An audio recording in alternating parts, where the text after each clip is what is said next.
It's a Mickey. That's what we were saying. It's a Mickey. No. Ash posted a picture. Oh. He's actually a Mickey. Mm-hmm.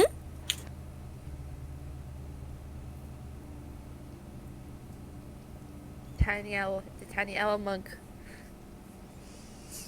Yes. Way of open hand.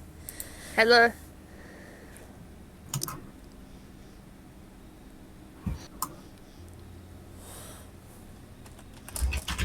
Hey, who wants to see what a cleric never / always wants to see when entering a new party? What's that? Yes. Heresy.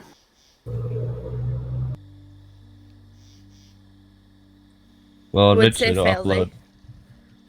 But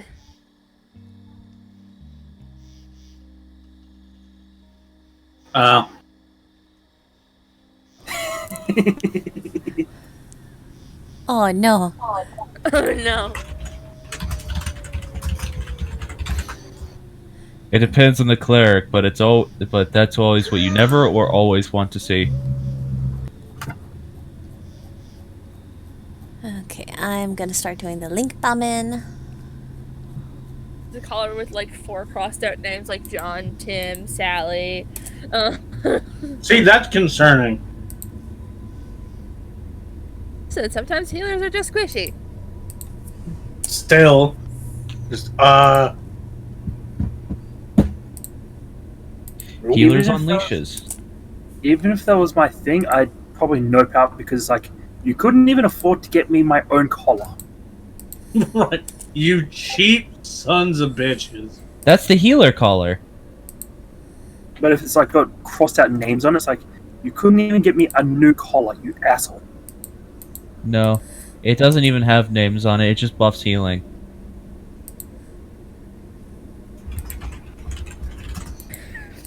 That's what you need for Keta so she stays in one place and doesn't get hurt. Pretty much. No, we need one of those strap-in backpacks. Yeah. So Kenta just has a bunny backpack. I mean, my second suggestion is just like a baby pouch almost, but like, you know, the thing that you strap to your chest, but like, Yeah. For Kenta. Baby Bjorn. Yeah. Baby Bjorn. Yeah, and then just put it on Lee. Put it on his back, because then it's just Kenta, and then she's just playing the guitar behind him. I'm fine with this. Mostly because Lee's the only one of us that would be able to actually maintain that for a long time without extreme discomfort.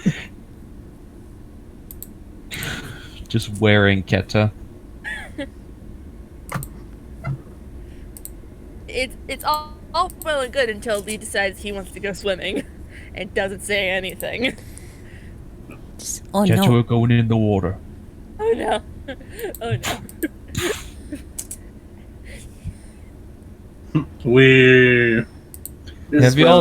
Have you all seen the picture of the gif of the guy who's diving while just doing the hands on the hip pose?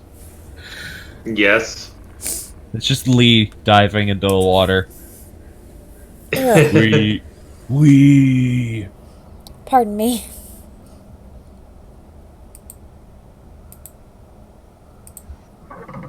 Okay, I need something like this.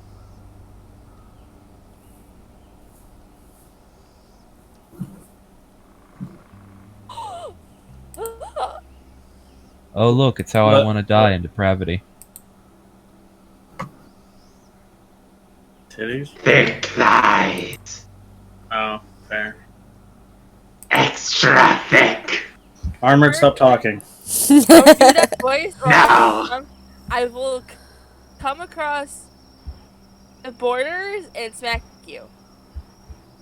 Do it. Yeah. You know what? That might I actually don't want. That makes me think that might be your thing. Copy that later.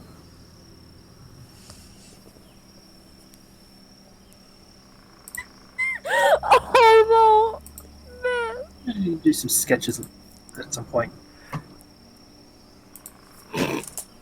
Very Cat. lazy on that. That cat is broken. Hey, but Miss, why? Why do you have to put that mental image in my head now?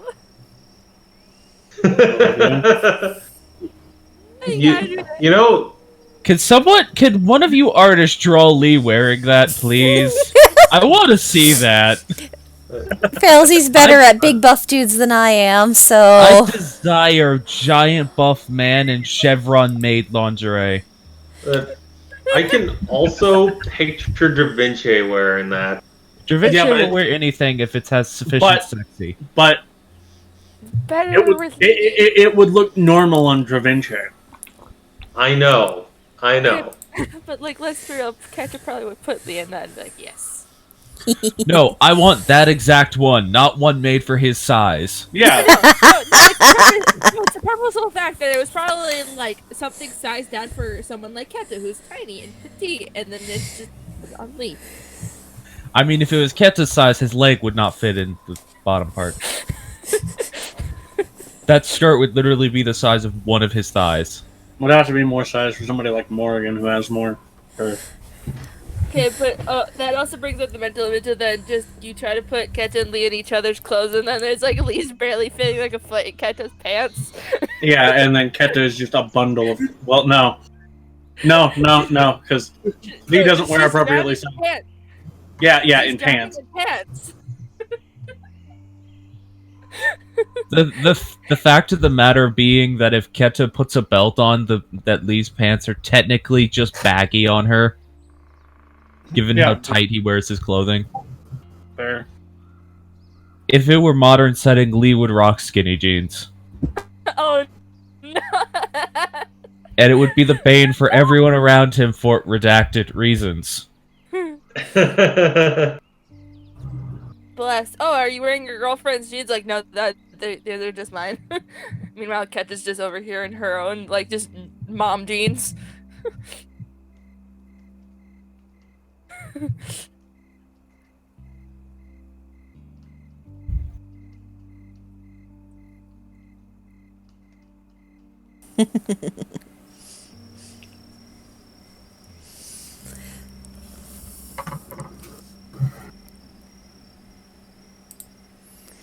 Alrighty. So are we ready, by the way? Is link Hopefully, bombing and everything done? Yep, I link bombed on all the Discord servers I do and on Twitter. Alright, does everyone have water? And I introduce myself as hi, I'm Andy. Hello, I am Amrit Hunter. And actually, I just grabbed some water. All things are going up.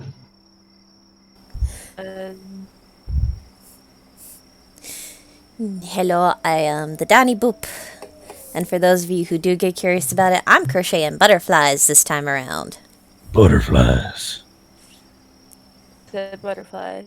Wow, that's really something. I'm having to practice my Patrick Warburg impression. I'm not very good at it.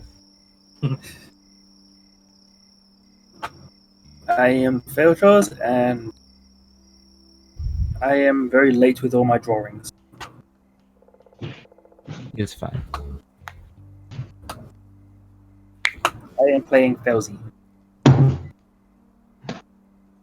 Right. I am Mythosia. That is all you need to know. They need to know so much more, though. No, they don't. Give them your entire life story. I can only do so in the language of my people. Just scram. Ah, yes, the language of your people. Yeah. Monotone yelling. Yeah. Alrighty then. And hello everyone, I am Ash, or Jim, it doesn't matter. I am the DM, and now I have to say, last time on the Scattered Realm, Session 35, our band of intrepid adventurers, Ket the Lucidus Bard, Travince the Human Dancer, Modagon the Hexblade Warlock, Failsy the and Brimstone, now with detachable limbs. The party set out once again, now riding in their new and improved cart, which proved to be a rather useful boon, as it considerably cuts down on required travel time due to its magical ability to simply defy normal logic that a cart should follow. Within, they work to improve. Who said something? Don't worry about it. Go ahead. Within, they work to improve some of their personal skills, crafted items, put fingers where fingers shouldn't go, and spoke to the guardian of the forest once more. Whereupon she revealed that the being they know as himself was once a force for good and nature, and the source of power from which, if they choose to believe her, Verenum ripped his divine spark from to become the godly entity they all know him to be. Now, with this knowledge in mind, they have reached the lower section of the Flagora Desert, which the watch now begins to point them further forward. So, yes. As you all are reaching the Flagora Desert once more, and you see the amber sand stretched out before you, the watch itself does seem to start indicating a direction, Travince. Okay, once the watch starts starts adjusting, so we're not pointing straight at it, he'll climb out through the driver's seat, through the driver's side door, and just start giving direction. Alright then. Probably for the best, as Gladriel might not have been able to discern the correct direction to go from here. We have gotten Galadriel glass hooves or glass hooves. You didn't, but as you all start your first stint of travel into the desert, which, by the way, much as it has any other time you all have entered the desert, the moment the veil of desert is punched through, the temperature around you drastically increases. This is much better. Yeah, even within the confines of the cart, the temperature rises. It's not as unbearable in the cart as you have shade, obviously, but the actual just ambient temperature rises. Now I can stop having to wear all these layers. You put the t-shirt around the head.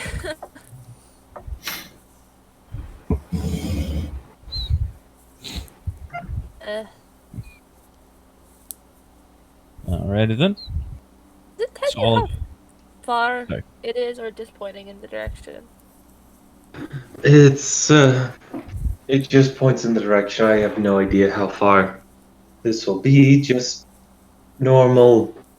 What's the word?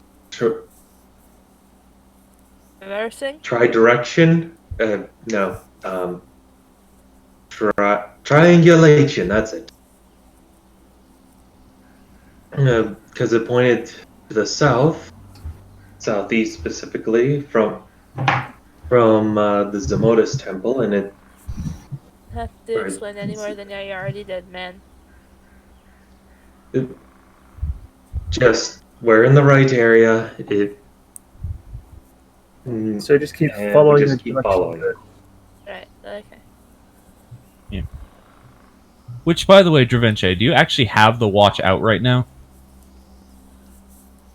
Well, he would have to pull, especially when it comes to like giving directions. He would have to have pulled it out in order to go like and move. Alright.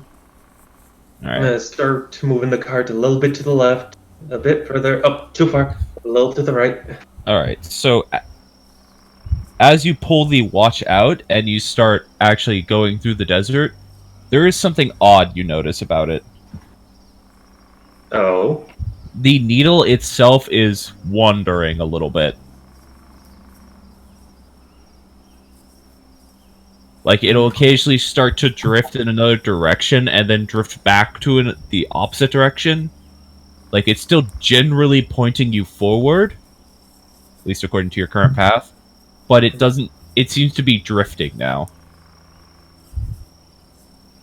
Hmm. Hmm. We. Hmm.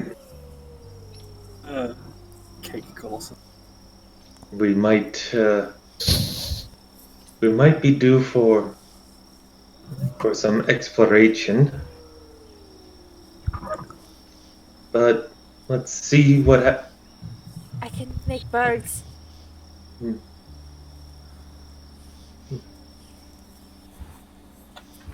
Well, once things start getting a little fuzzy, send out the birds and scout out the area. Also, Gladriel suddenly starts speaking to you, Dravince. Mm-hmm. Also, unfortunately, with this particular type of terrain, I'll not be able to move at my normal speed. That's fair. Sands aren't exactly the most friendly for carriages. Well, that, and also, if I run at my normal speed, I'm literally going to run myself into the ground. Which I don't feel like any of you would appreciate. Also fair. But for now, just keep moving along. Will do. Yeah, so going forward, because this would technically be considered difficult terrain for the carriage, he can only move at normal cart speed. Oh Just- no! How terrible! Which still is going to get us through a lot faster than we would have. Yeah, normally it would have only been normally it would have taken you 2 days per hexagon to try to explore. Oh. But yes, so this is actually going to, and I'm going to need you guys to zoom in on the world map.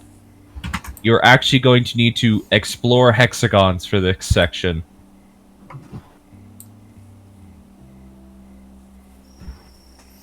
Birds So you help? have a... Huh? Would birds help in the exploration? It would enable you to do this to do probably these in a day time, rather than having to stop every single day to explore. But we'll see how helpful your summoned birds are, as you cannot speak with them. Because I do not believe Keta has speak with animals. I know. I think that my summoned animals can at least understand me. Yes, but you can't understand them. Nah, fair. So any information they try to relate to you is going to be odd at best. Because the best they can do is essentially say, "Follow me," if they find something, but they cannot relay about what they find. How big of an area are these hexagons? They're typically about 1 day's travel for a cart, so each one is 45 miles. Yeah, okay. Hmm. I think that 3 miles is what they are. You said that Dravince would know. Dravince's turn by turn would basically cover a square, and that's 10 miles. It's 10 Or- miles in every direction around you, but it's never enough distance for you to be worrying. Plus, carts. Each one of these hexagons is supposed to represent a cart traveling a day's worth of travel, which, if I remember rightly, is around 40 miles a day, like at a standard caravan pace. So that's how big the hexagons are. The reason for your turn-by-turn thing is essentially you can wander around a hexagon within a day and be able to find things. Since you have such a big Fair. radial effect. Dravince is just going to ask, "Hey, Felzy, do you know anything about landmarks or anything that is notable in this part of the desert? Let me. Give me a sec. Maybe. History check, but it would be a disadvantage because this is not a section of the desert that Zamodus Temple has any influence over. Also, what color is the sand outside? Amber. Amber. That's why you guys need to have your boots on.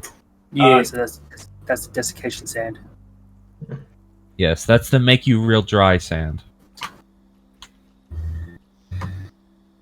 Does that affect Fenris much? He is a robot, thus has no moisture. He does not seem to like being in the sand because he's able to move. Because sand is literally clogging up the mechanics that let him move. Okay. I was playing with the idea of maybe putting my spider hand on Fenris' head and scouting him out 100 meters. But yeah, sand is just not good for machinery. No. Anyway, there it is. Yeah, luckily the weather for your guys' first day of exploration is calm. So, disadvantage. Yeah. History Right, with there's no disadvantage to button. see if you know anything. Just roll the thing. I think it rolls 2 rolls, so the lower. 13. You really don't know any landmarks in this region because, again, the Zamodus Temple does not extend its reach down here. Yeah, this is like a separate desert with that big lake or like this whole peninsula, kind of cut off from the rest of the Flagora Desert. We technically killed this portions of the desert's queen.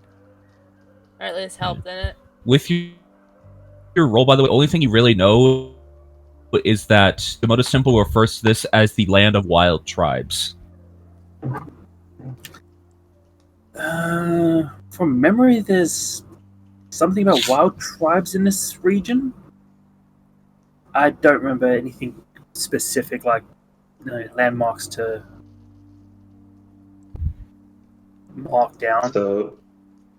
So it might be safe to assume that whatever we come across might not be as friendly as your people. Should assume that in general when we're in here. Possibly. Again, there might be some envoys from my temple out here. I just don't know much region.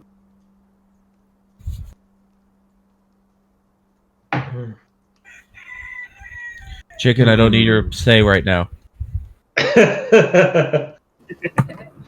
Well, how about we test out the and see what they can bring out? Sure. I'm going to. Wait, have I seen birds here before? No, you guys do not see any birds flying in the air here. You don't really see much in the way of wildlife, period, as you crest into the desert. But did we see birds like at the Zamodus Temple? You saw birds at the Zamodus Temple, but that was a completely different ecosystem for the desert. Because that was the blue sand. Also, giant lake. Yeah, the only creature that you guys have de facto seen in the yellow portions of the sand are those giant worms. Okay, I'm gonna try to summon 8 ravens. Wait, no, doves. Don't want to kill the ravens with the heat. They start to form as ravens and suddenly get real poofy and fat. As you accidentally summon pigeons instead. You summon a bunch of chubby doves. And one of them, the fattest dove. No. No. And I ask if they can understand like a simple command. Yeah, they can understand the commands you give them as per the nature of the spell. Yeah, I It just And I'm gonna set these at the. You get 8 of them. yeah. So I'm gonna ask the very nice Fey birdies to go scout for me and come back if they find anything. Alrighty then. Give They all come of them back. a nice little head pat. They come back 3 seconds later. We found sand. Time to roll some perception checks for birds.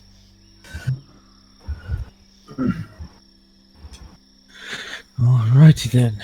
The regular cat is just shoving and then it's just bird. Alright, so they're going to be out doing that for a little while. They're at least going to spend half their summon time trying to search. So what are the rest of you doing in the meantime? Focus on, yeah.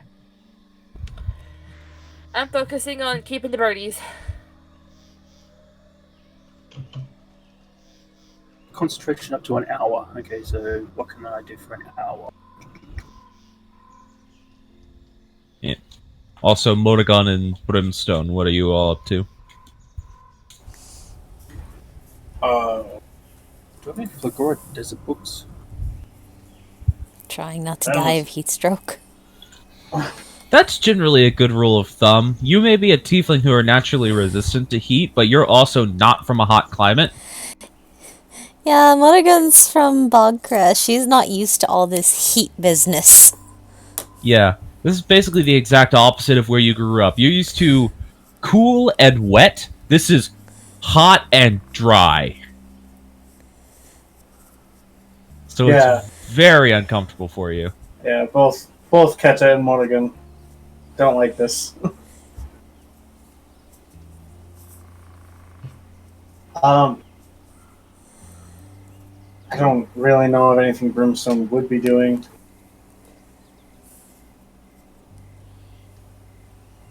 I mean, it might just be nothing. It's up to you.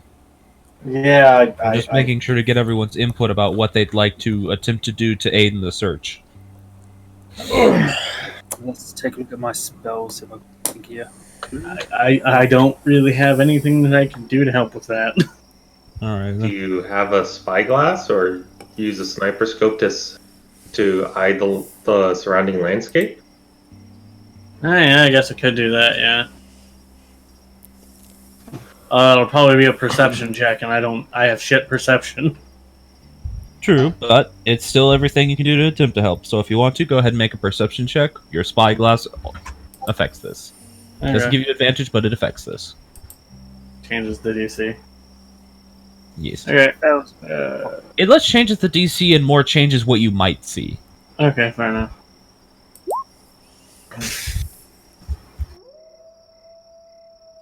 Alright. That actually is somewhat perfect. So, Brimstone, as you are scanning out across the desert terrain in the far distance with the spyglass, at one point you have to recoil and like cover your face because something suddenly shined and almost blinded. Wow, son of a bitch! You okay?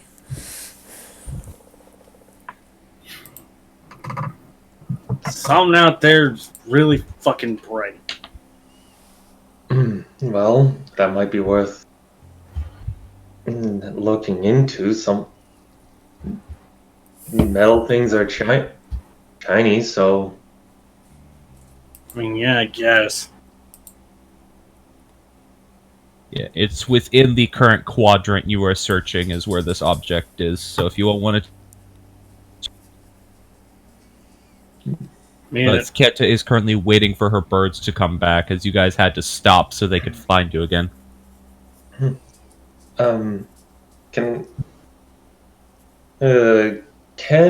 it possible to give turn-by-turn directions something ambiguous and have it find the kind of closest thing? I think with the specific of turn-by-turn directions is someone has to know exactly where the thing is. Right. You know what it is. Somebody ask Gladville if he can speak to Fey birds. Yes, I can. I might need your help translating if they come back. I will say this. They are incapable of speaking, as they are currently taking the form of birds. Yeah. Know that? It's restricted essentially in the same way wild shape is. Yeah. They're face shaped. Face spirits to take the form of animals, and yeah, basically like wild shape. It doesn't Shit. know that though. I mean, That's the thing. I'm explaining it to you, so whenever he can't do anything with them, you won't be as mad at me. Yeah, it's just Keta will need to learn how to speak animal later.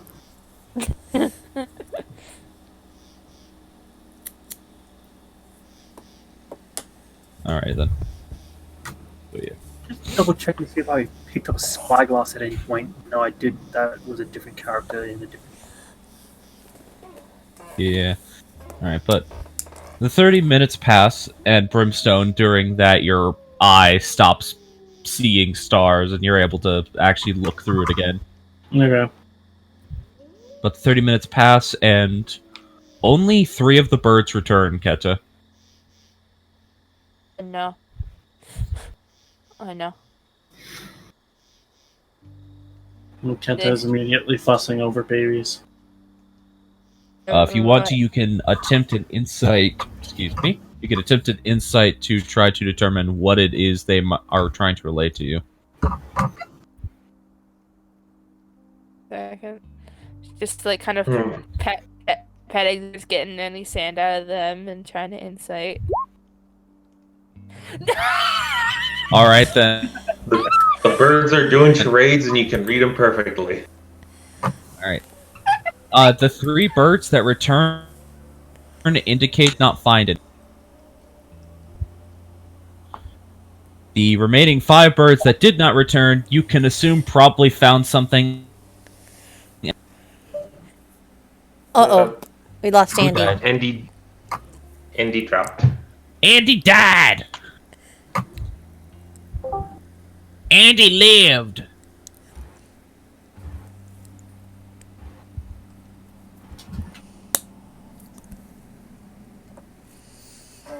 Hello, Andy?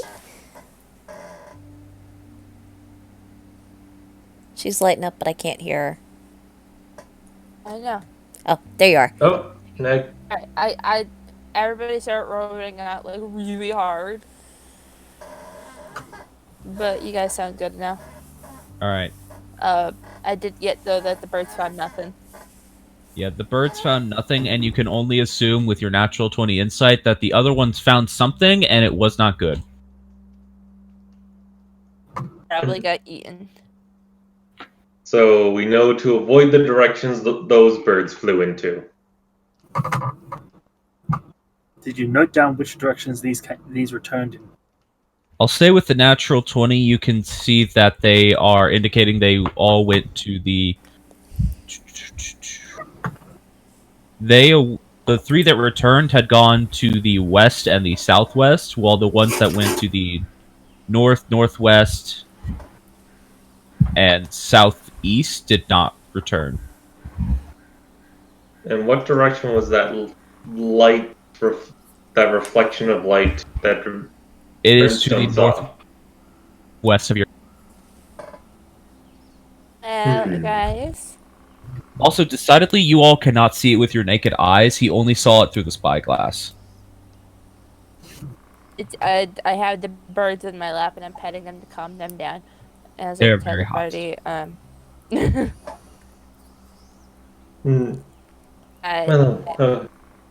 of what I know. Some of them might have also just died of heat exposure. Yeah, that is true. It is, but I am still worried. Doubt. They are very smart face spirits. It's just they are very stuck in very tiny bodies at the moment. So to the northwest it is. I mean, if we want to get in, I mean, we're out here looking for a strange thing. I've already accepted the danger of being out here, so There's a chance I'm Question. getting eaten and I'm getting back in the cart. Question. The direction that the watch is pointing. I know it's swaying, but is it just like doing a full 180 sway at this point? It's still generally pointing you west, but it's wavering between northwest and southwest. Well, anything that lets us go southward or westward can give the northwest a try. I mean, Could be yeah. a temple that Brimstone saw. Just hope that, if we come across the temple here, they don't remember us because we were there at the death of their big scary snake lady. Well, I don't think none of this them was survived far south. that. I don't think that temple was this far south. No. I'm just going to sit here and pet my birds till they have to go back to the Feywild. No, is it technically called the Feywild, or is it still elsewhere? It is technically... You're technically pulling them from elsewhere because all Fey entities that are, like, spiritual come from elsewhere. Elsewhere is the domain of spirits. I just wanted to make sure that I was saying it right. Yeah, you're good. You have to have, I think, about a half an hour before they have to go back to elsewhere, so I'm going to pet them and love them until they have to go. The Feywilds is actually a nickname for a part of the Blossom Kingdom in this world setting. Neat. We head off in the northwest direction, then, I assume. Yes, possibly having Brimstone try to keep an eye in that direction. And if the moment we see anything even slightly suspicious, start backing away. Alright then. So you tell Galadriel to start heading in that direction. Yes. I mean, Alright then. I side out of everyone here.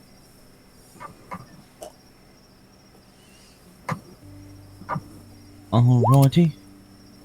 So yes. Ah yes, that. Interesting that.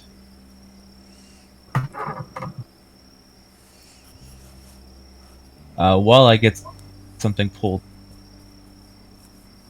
Hey Failsy, Yes. you like the chaos bubbling within you? Oh no. Thought Let's I see had what to it say decides to something. take. Turn last session. You want me to roll? Yeah.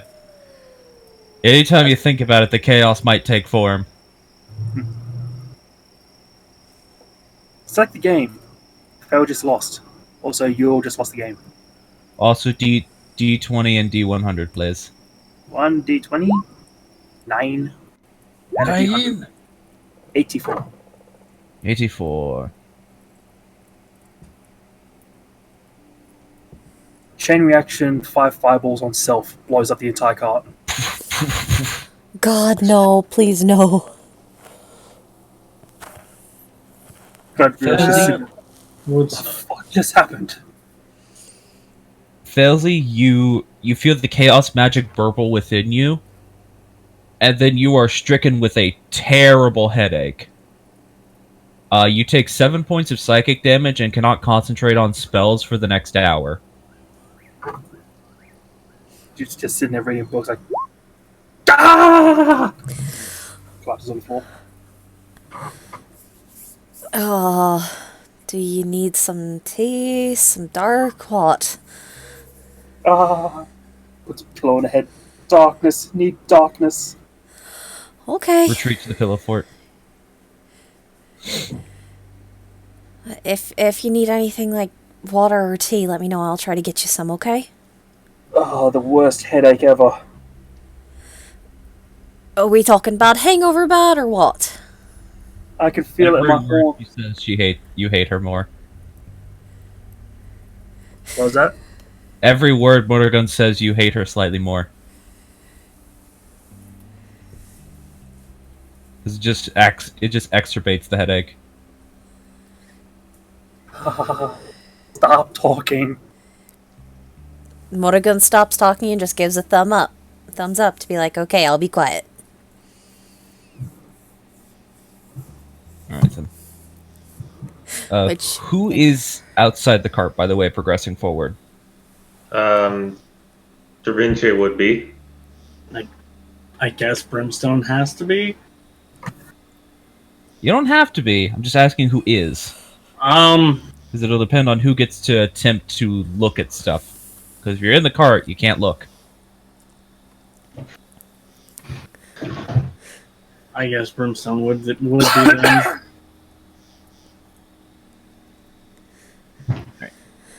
Morrigan, trying to avoid heat exhaustion, is now quietly trying to help Failsy get rid of this headache. She doesn't know it's just going to take an hour to go away, so she's just trying to be quietly helpful. Fair enough. Elsie also doesn't know it's going to last an hour. It's just pain. Just sudden, intense pain.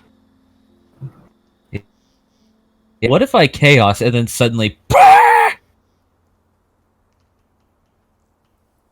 Yeah, and then the chaos crack your skull.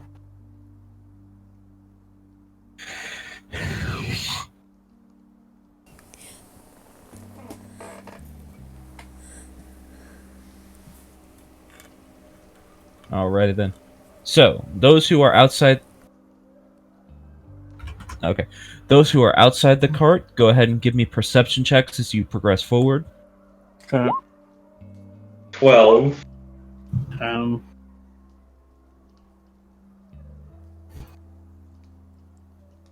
So, perfectly average for Durinche. Yes, perfectly average and fairly average for Brimstone. Honestly, yeah. Perfectly average, like it should be. Perfectly balanced. No. Alright then.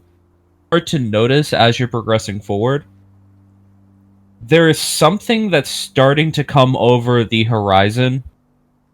At first you'd think it might be just a mirage.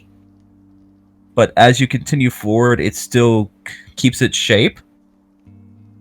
And you just notice as this starts coming into view.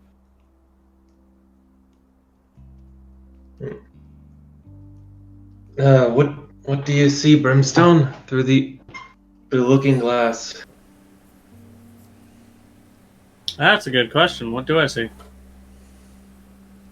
Do you want to try to look through the spyglass again? Because I was assuming this was just being done with your eyeball. Yeah. At that point, yeah, he'd be like, I don't know what that is. Try to get a closer look at it. Alright then. Try to make another perception check with the spyglass. Okay. Perception. Ooh! You saw too good. Now you're blind in one eye. No. This time you're like, wait. And you go steal a piece of thin cloth from Ketta. Yeah. The front of the spyglass, so it acts as a small bit of a light filter. Mm-hmm. And you look through it again. There's a mountain you guys are going towards. Just like a singular mountain. And from what you can tell, it's entirely from glass.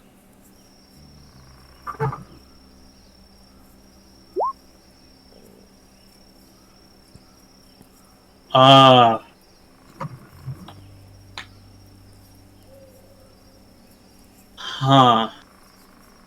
When I say mountain, by the way, it's not a huge mountain. It's just like a single... A single what? It's a single standing... it almost, if you had to guess, it almost looks like a massive, what would have at one point been a massive desert dune. Mm-hmm. But just the fact that it's a single solid object within this desert is very bizarre. So, it looks like we're heading towards a sand dune made of glass. Hmm.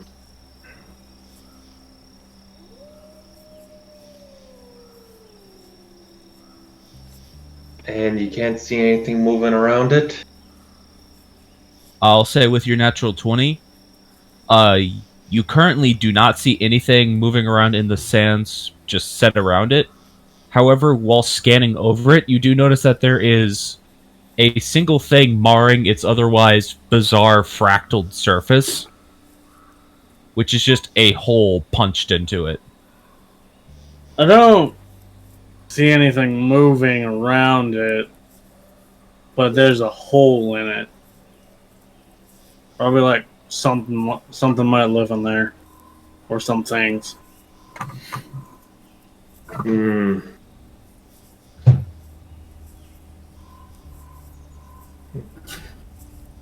My thought is to exercise caution and not approach it. Your thought?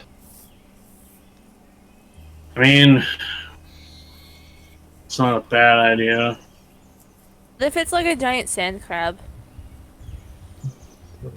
and like Get to in the cart right now. Am I still incapacitated? By the time they're getting to this point, your headache is starting to die down. In the half an hour has passed, the birdies are gone. Yeah, this has been another hour, so they've been gone for they've been gone for a while. Stravinci is going to shout into the cart. As you open the front door, you are presented with a tray with a pitcher of lemonade on it. Oh, thank you. Is lemonade good right now? Lemons tend to draw the moisture out of your mouth. That's not true at all. Lemons are full of electrolytes. It's an electrolyte. What is that? It's like a thing. It's like salt and water and nutrients that keep your blood from getting thick. Just shut up and eat your lemons. Fauzi says, eating Drink whole my lemon. lemon. Drink my lemonade. I mean, it's good for being when you're on ships. I know that. It's good for when Anyway. you sweat a lot. I mean, these sweat buckets. I mean, I know His he eyes makes you just do that. narrow as he pushes the tray towards you. no. Take my lemonade. And anyway, Made it for you. there's what appears to be a large mountain made of glass with a hole in it. Isn't glass normally made when you heat up sand like really hot, and then it kind of sets? Yes, Yeah. I think. What'd you I say, don't know, Felsen? Like, did you forget we're in the desert where everything's super hot?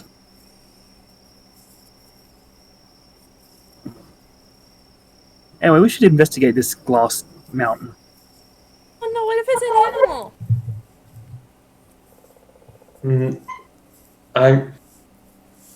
I can I'm run. going to- You're gonna run us into the ground. Galadriel's eyes just squint. And he seems to think. Unless you can somehow fly, which I don't think you can. Not yet. Wait, yet? Yet. Some of Granum's mounts can do very interesting things. I'll have to ask to see them when they go to the bastion. Can I... is this mountain within eyeshot of us yet? At this point, it is starting to come into view over the horizon. It's not in perfect view. The main reason why Brimstone got such a good look was he had his spyglass. And he, Yeah. I also assume was probably on top of the cart or something, because he can do that. Yeah. Mm, So he had a slightly better vantage point to see ahead of you. mm. And possibly also at this point, Da Vinci might have told Galadriel to stop for a second as we decide where we want to go. Alright, he does. So, Well, aren't we looking for a weird thing in the middle of the desert? That like, isn't it supposed to be like a metal thing could since LT is the contain. goddess of constructs? I mean, We're looking for a No. weird construct thing. Nobody ever said a construct was just made out of metal. I'm pretty sure like they're No. only made out of metal. All You've the ones I distinctly know of. seen one that was made of wood. Yeah. I mean, if Altia could make things out of metal that can do stuff like that, I don't see why she wouldn't be able to make things out of glass or wood or other things that. Well, Okay. maybe not. Maybe the mountain itself's not the construct, but whatever made that hole could be. Yeah. Whatever can make a hole through a solid glass mountain, I don't want to get up and close with. A box of I mean, TNT. hell. Okay, Lee punched a hole through a boat. A boat. He's big. He's kind of scary. Now imagine something like him that could punch a hole through glass and like not shatter our entire mountain. Wouldn't the fact that it didn't shatter the scary? Could we get over there and examine the hole before we assume that it's something that's punching mountains? Mm. It could be melted or borrowed. I mean, yeah, I can't really make out the specifics of that kind of shit at this distance. If we get a bit closer and you let me borrow your scope, I could maybe. Could just be a cave. The problem is that that hole is possibly made by something, and that thing might still be in the area. There, Yeah, couldn't you see inside of it and making it an infective cave? Brimstone, Da Vinci, we're probably counting on the thing being here. Yeah, we kind of, I think we want it to be here. It could be a monster.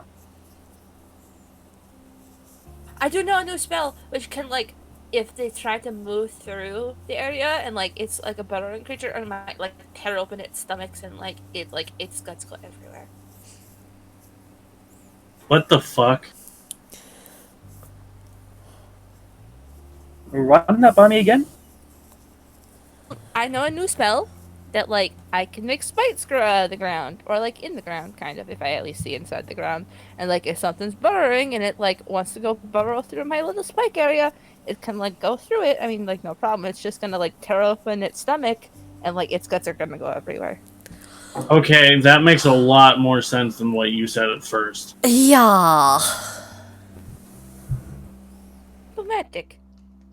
Mm. Cool. We can blow up any sandwormy things that come our way and possibly find whatever made that hole. I'm thinking about- it's just a burrowing creature that might eat glass. Keta, did you What? actually note down what I told you about the advancement for the item? Spells itself. Yes, but remember, it functions like a bardic. It functions like a bardic instrument. So using one of the spells uses up its spell slot, and you've already used it to cast conjure animals. It gave me spells that I don't have spell slots for, so I shouldn't even be able to conjure animals then. Yes, the instrument has the spell slot. So you could have had like one. Yeah, if slot. it functions like the DOS loot and stuff like that, so where it has a slot okay. to cast a spell that it has inside of it, and its spell slot recharges every day. Okay. So Yeah, you get so- one. I do not remember being told that. It's a bardic instrument. That's how all of them work. Fair enough. That's not spells, but okay. I mean, she does know that she has it. Yeah. I mean, I can't do it today because I conjured the doves, but like I could do it tomorrow if like we want to wait and like at least observe for a day. Wait, spike growth is second level, isn't it? A spike growth is second Yeah. level. Well, you could do that with your actual spell slots then, because I think you have second level spell slots. I have 3 second level spell slots. So you could use spike growth, but you couldn't do conjure animals or conjure barrage again. Nah, is just planning on spike growth. Uh, Sorry, I forgot about the fact that you had second level spell slots, because I forgot what level you guys were. We're baby. level 4. I'm not smart.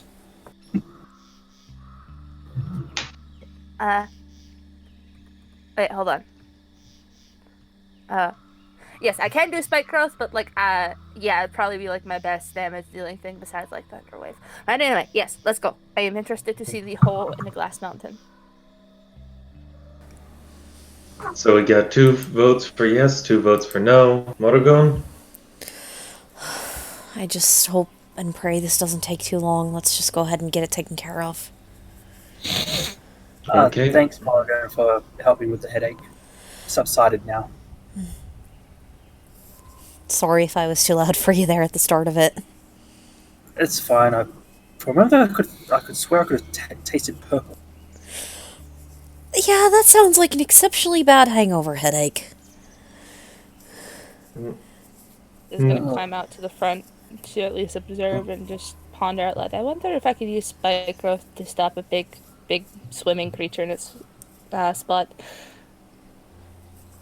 I believe spike growth has to affect a surface. Yeah, no, it should hurt me using that as just like, yes, I mean, the ocean has a floor, I'm I think. first. It actually doesn't. Can I tell This the has been commented multiple times now. Like, Oh god, that'd be really painful. Spike growth on the skin of something. Anyway, I choose Kamado, your go skin forward. surface. All right, so you guys are actually going to go towards the mountain? Yes. That is party consensus, All right. or a majority vote, anyway. Yeah. I will continue taking you that way then. Alright, so as you get closer, this is over the course of the next hour or so. As you start to come into the distance after about an hour of travel, then the next hour you're actually getting close enough to properly start seeing it without having to use the spyglass. It's very bizarre because this mountain itself is not just made of yellow glass. It actually has intermittent pieces of other colors of glass sort of scattered about its weird planed pattern. And some of you have seen things like lightning glass before where it has just the sort of bubbled molten texture. Mm-hmm. This does not. It looks like a fractal image where it has perfectly plane sides as it goes upwards to a spike-like point at the very top of the mountain. So is this like this- a four-sided pyramid? It's not a pyramid shape. It's somewhat circular. So like someone This- just put a big dollop of glass in the middle of nowhere. I have this to use as a reference image for your guys' sake, but I can't put this on stream, so I'm going to post it for you guys. Ah. Okay. Yeah, so it just has these multifaceted planes going upwards, almost similar to how, say, one would cut a princess diamond, but even more. And they all just sort of slowly build up towards this point. I guess a better way to say it is also just like imagine a low polygon count mountain in a video game. Hmm. Yeah. This almost looks like it might be some group's temple.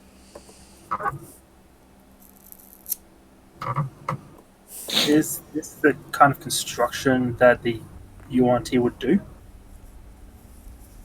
I mean, for the Zamodus Temple, at least, you know for a fact that anything that's glass that is made for the temple itself are like these perfect, like, rounded chambers that are added onto the immense construct underneath the temple. But the above ground portion of the temple itself is made of sandstone and marble.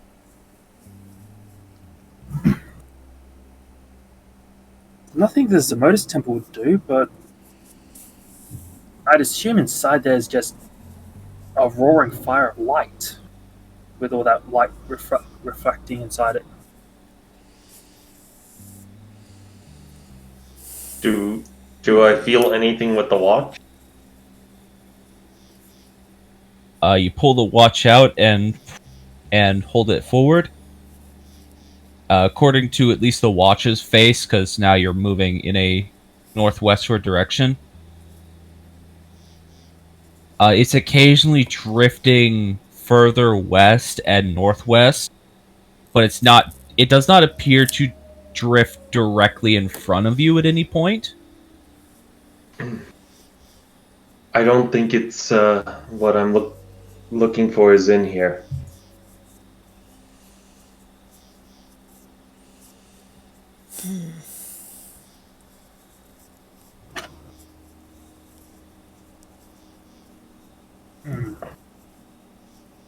But it might still be where. We could still check it since we're getting fairly close. If it's not like directly that, but like it's in the general like area, and we're gonna come across it eventually. I was going to take some notes down on it at least. The glass mountain, which you call for the moment. Don't have an actual name for it. No. You do not have a name for it. However, you can name it whatever you want to in your notes. But if you all want to investigate it, you certainly can.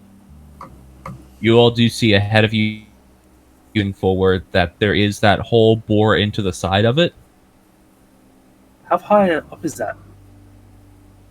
It's not super high up. It's about... This actual structure itself, I keep calling it a mountain. It's not that big.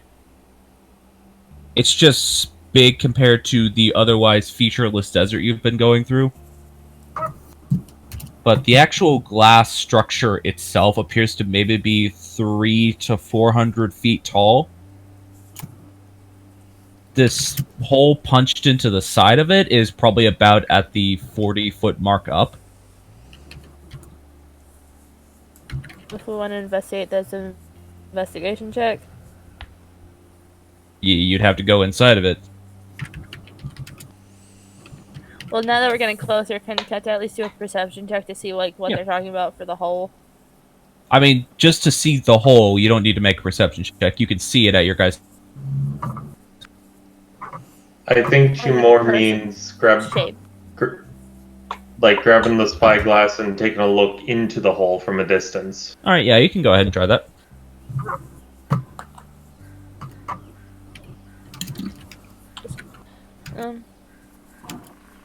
If respond to me clicking on things. Roll20's just been finicky the last few days. It's got a lot of server traffic right now.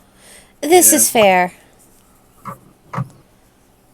Alright, Keto, you take the spyglass from Brimstone. Luckily, it still has the cloth over the front of it. You now understand what's still from, and you look out towards the hole. You look at the general shape of the hole. It's not perfectly circular. It almost looks as if it's more of a triangle in shape. And as you're trying to like get a gauge of it, it almost looks like one of the facet faces of the mountain was carved out.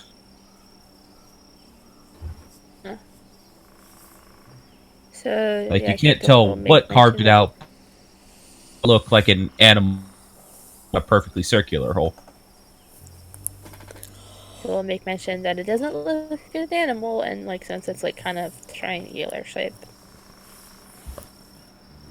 So we're saying it's more intelligently cut, or at least not wild. Maybe. Could be a tribe then. Could be. It'd A be the tribe. perfect place to hide out.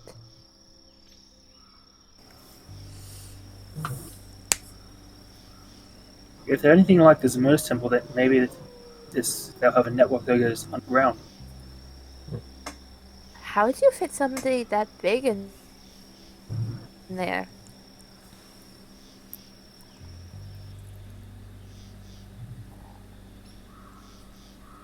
No clue. Maybe they just gathered up glass and But like, heat magic.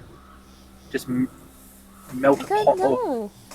roll it Your on top. queens tend to be like really big, so I don't think it would be a tribe in there. Technically, I don't think queen is like the right term. They're your gods. No, queen is the right term. Um. Yeah, I mean, maybe. Or, I mean, we could continue on the direction. It's just maybe keep an eye out for any weird little snake people crawling out of the hole. Well, if we're not planning to investigate into it, then we might as well turn westward. I want to take a look.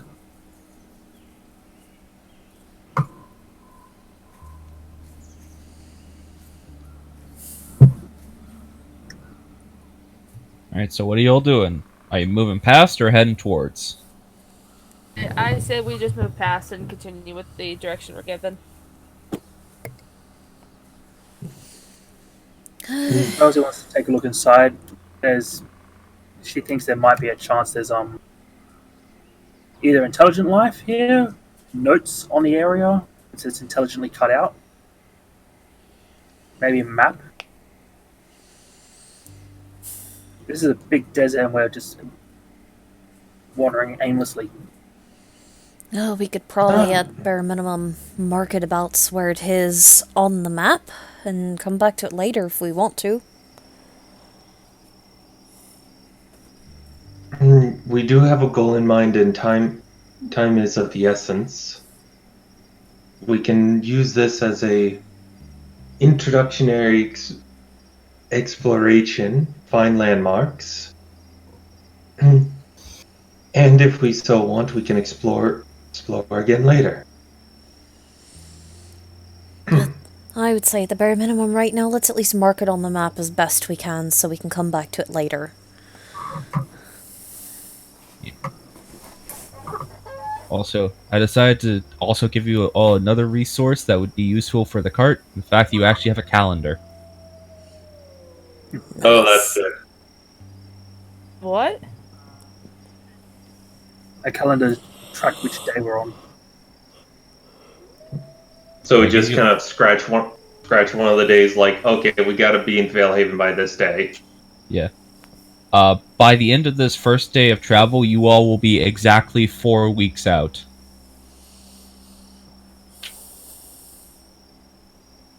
"4 weeks, we're at least making good time."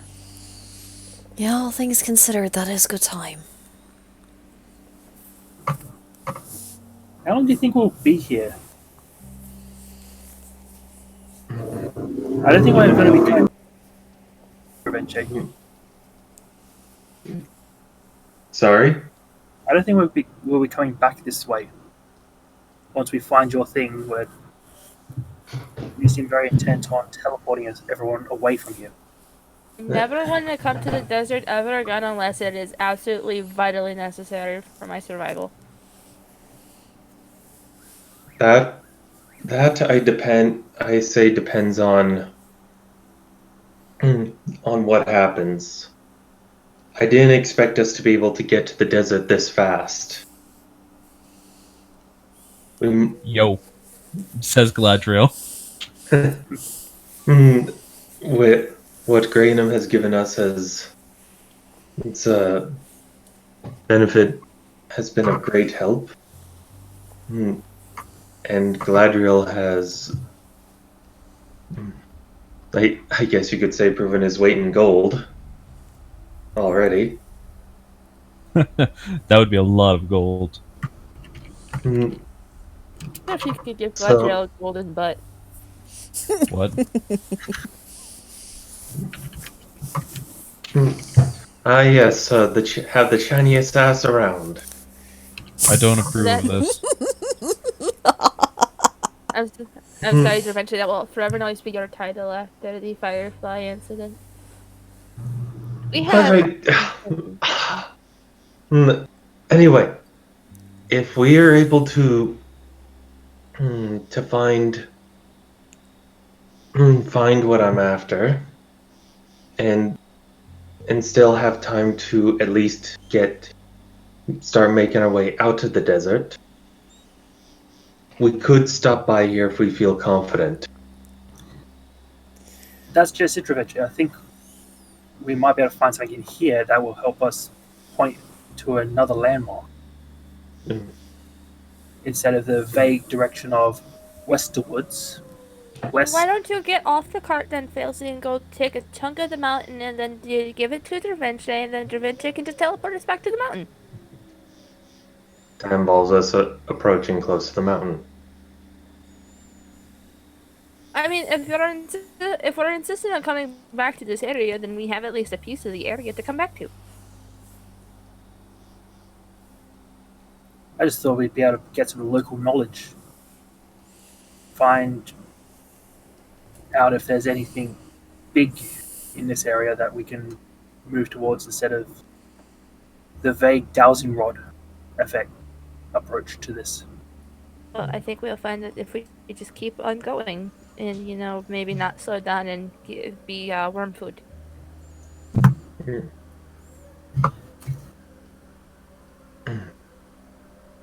I'm sorry, Failsy, but it seems party consensus is to move on. Very well, but at this rate, we'll find whatever Dravenche is after, and he won't like the look of it, and he'll run away. Then that's his problem. That's a cave. We don't want to go to the cave. If I had reason to believe it was in there, I would be having us go. Fine, whatever. Just know that I am going to be pissed if we end up having to fight for whatever you're after and you decide to teleport us all away again. At the first sign of danger. Like a coward.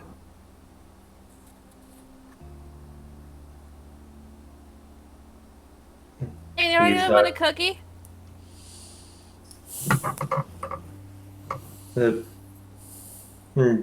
Dravenche's not going to give a response to Failsy and just say, Galadriel, go westward.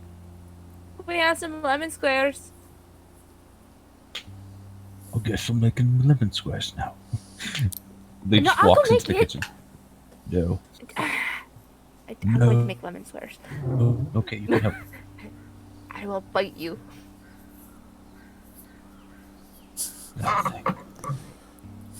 He says nothing and starts making lemon squares. She will help. Alright, so you are going to start turning westward. Alright, so at this point, you all can head either in the northwest or southwest directions because hexagon maps are screwy.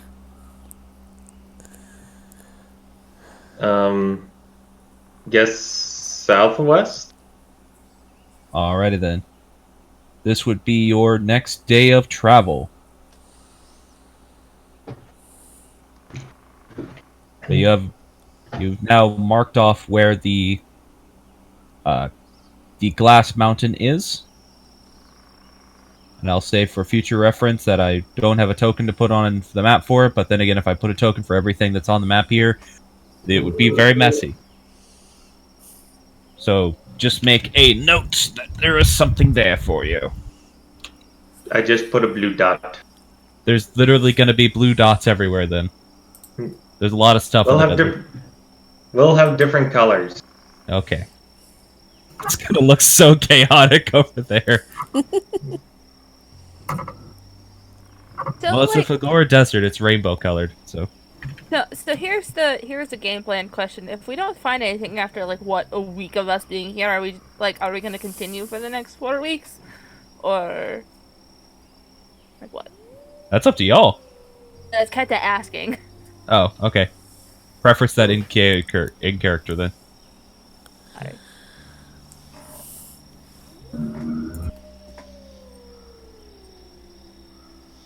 Over lemon squares. Like, are we gonna spend 4 weeks looking for one thing that could be out here in the vast desert?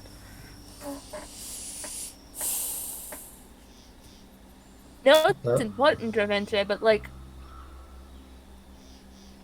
we need to at least come to at least a middle ground of like, we can't find it like right now, but like we know it's here and we've like investigated a decent portion of the desert.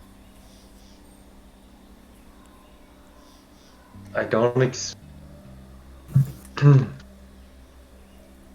not expecting us to spend 4 weeks out here. I'm only asking if worst comes to worst. Like, what's our game plan? If worse comes to worse, I'd like to at least. Morgan, you're free to say otherwise, but I would want to be in Failhaven with about 5-day leeway. That's fair. About a week, or a little less than a week leeway. Pretty much the week of, within a few days. The 5-day leeway there works perfectly for that. Then we have time to get set up. We have a time to then figure out the plan for what we're doing in Fairhaven. And then we know that we travel all the way, that, like, after that, we are traveling all the way over to Tezverel. Doing stuff in Tezverel. And then what? And then just whatever happens afterwards? Well, I'm sure by that point, something will have happened that'll make us want to go one way or another, but just immediate thinking would be to, if nothing else comes up, to travel back to Granum proper so you can do what you want to do. I'm very certain that, like, if you touch my guitar, it might take you to Granddad. Or if anything else, you could just touch Galadriel and, like, just gently pet him as you teleport. Then you remember that teleportation into Granum is not possible. I was about to say. Vivian already told me that's impossible. That's why I have the bottle from Daniel Jack so we could teleport to Emerald Plateau straight. Then that's gonna, I think, at least does Captain know how long it takes to travel from the Bastion to, the Emerald Plateau? Generally, it's around 1 to 2 weeks of travel time. You know, Vivian between the two places very quickly, but generally it takes about a 2-week cart ride. I mean, getting back to the Emerald Plateau, then traveling to the Bastion. That's most. I know Mom can make it much faster, but like Mom's also like super powerful. So you know. We'll have to figure things out as they come. We're talking at least a fair bit in the future now. Ask that, like, before we leave Tezverel, we can at least, like, I can at least say hi and sorry to my granddad that I didn't see him the first time that we were supposed to go over there, and, you know, I kind of got stranded on an island with a giant scary Leviathan. Well, yeah, we all have things to do back. I've never been to Tezverel, and I actually don't know where he lives. I think that might be more brimstones. Well, I think both of us will have things to show you there. This is like the first time I'm actually leaving Granum proper and not ending up on an island. If only we could get there sooner. Pardon me. It was 1 week or 2 weeks till the woodworking festival. From your current point, because they happen at they happen on the first week. Or wait, no, wait. Let me make sure, because I think it's either the first or the last week of every season. Or yeah, every season. Let me check my notes, because I have the notes. I might as well check them. I just ripped my computer in half. Ah! What? I'll fix it in a second.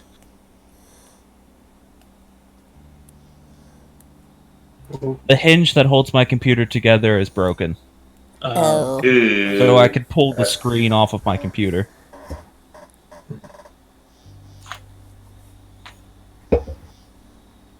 That's weird.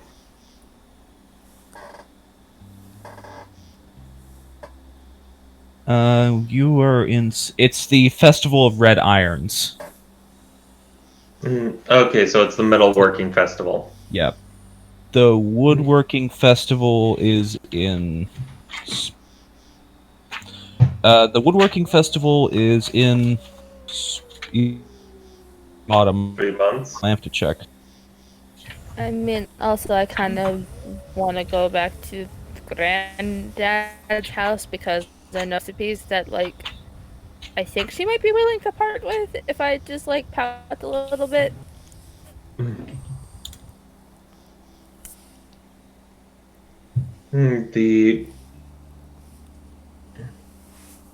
If only we didn't have all of this going on, I would love for us to transport back to Tezverel and experience the Red Iron Festival. Oh, that would be fantastic. Bless you. So, eventually we'll be able to. But right now, are we gonna spend at least, what, a week here investigating at most? We have 4 weeks before we have to be there, absolute. With us wanting to have 3 to 5 days of wiggle room beforehand, that gives us 3 weeks to work with here. We're in the very hot, sweaty desert. Not really desert. I don't think you'd like it either, Morgan. I mean, you're. Oh, I hate it! It's actually not the hottest desert you guys have experienced. The red sands is the hottest. It's just that the yellow sands are dry. Which actually makes the heat not as bad, but it also desiccates you. Yes. I hate it. The air is very dry and it's warmer than I'm used to. I don't like it. I feel like I'm drowning whenever I hug Lee. Hey, You just see him in the background with a towel, just gently patting his pecs. It's kind of nice because, I'm not, dying. Do we have a bathtub? I think we have a bathtub on the cart. You don't, but you do have Elway's fishbowl.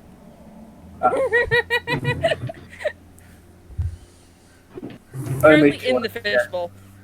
Only if you want to share with Madame Elway. She's not currently in it. It's just been walking alongside you guys. I'm actually very curious, like, if I try to stick my hand in there, if she's, like, kind of ghost fishing at the moment. The question of how it keeps up, you don't know. It's I magic. thought we just left that behind because Gladriel just decided to go just yeet himself off a mountain. No. You didn't leave it behind. It's just been there every time you guys have exited the cart. Can I see if she's, like, hiding Which in is there? bizarre because you guys know for a fact that it is much slower than the cart is. You want to stick your hand in it? Yeah, like, Captain doesn't know she's technically in there and just hiding. Alright, you put your hand into the fishbowl, which it takes some doing because it's pretty tall. You have to, like, climb up on top of the cart and then, like, lean over to stick your hand into it. You, like, wiggle your fingers around. You don't feel anything. Okay. There is water in there. Certainly not in there. She's a I'm rude picturing woman. the, She's probably hiding somewhere and she'll pop up at some point to scare us and get a giggle. I've been picturing of the You know me too well. Ah, Just lounging on top of the cart as you guys were looking at the fishbowl. Do you put the fishbowl in your skirt? Maybe.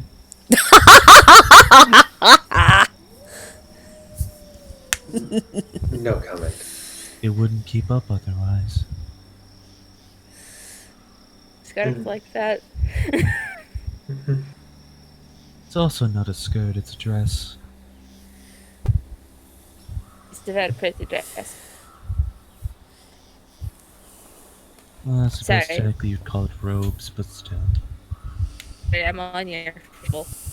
Let me use it.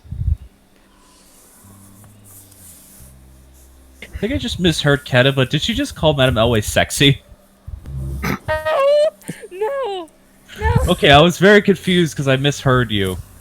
I don't know. Half of that cut out for me. So I'm on your fishbowl. Give me a sec. Okay. I thought you said, I don't know, you're just sexy. I was just like, where did that come from? Get his inner thoughts. That's Keta with almost everyone. Keta with zero filter. Everyone is attractive and I am scared. Except for Brimstone.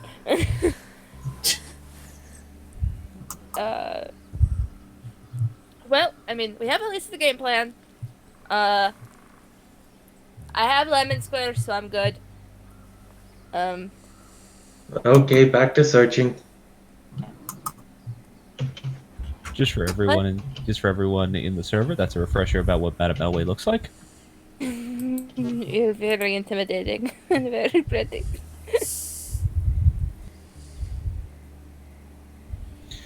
Alright, then. Yeah, so everyone gets back in the cart. Stuff happens with the fishbowl that's not important. My hand-waving explanation for why it's always with you. Does she have any not fishes, wow, birds on her? The white raven is always with her. I don't think he can see. I just assumed that the fishbowl just jumped onto the cart and just piggybacked on it. You guys would be aware if the fishbowl jumped on the cart. Yeah. Just everything suddenly goes sideways. What happened? Well, this isn't light. Would we detect any movement out like on top of the cart if we? Drastic movement does cause the inside of the cart to move. Yes. Because we did feel the guardian, didn't we? You guys felt the guardian was on top of it. Yeah, Tutela. she big girl. But My idea didn't was they? asking, Madame Ellie if Charles can help scouting. Very specifically, the thing that does not affect the cart's insides is when Galadriel is running. That's the thing that does not affect it.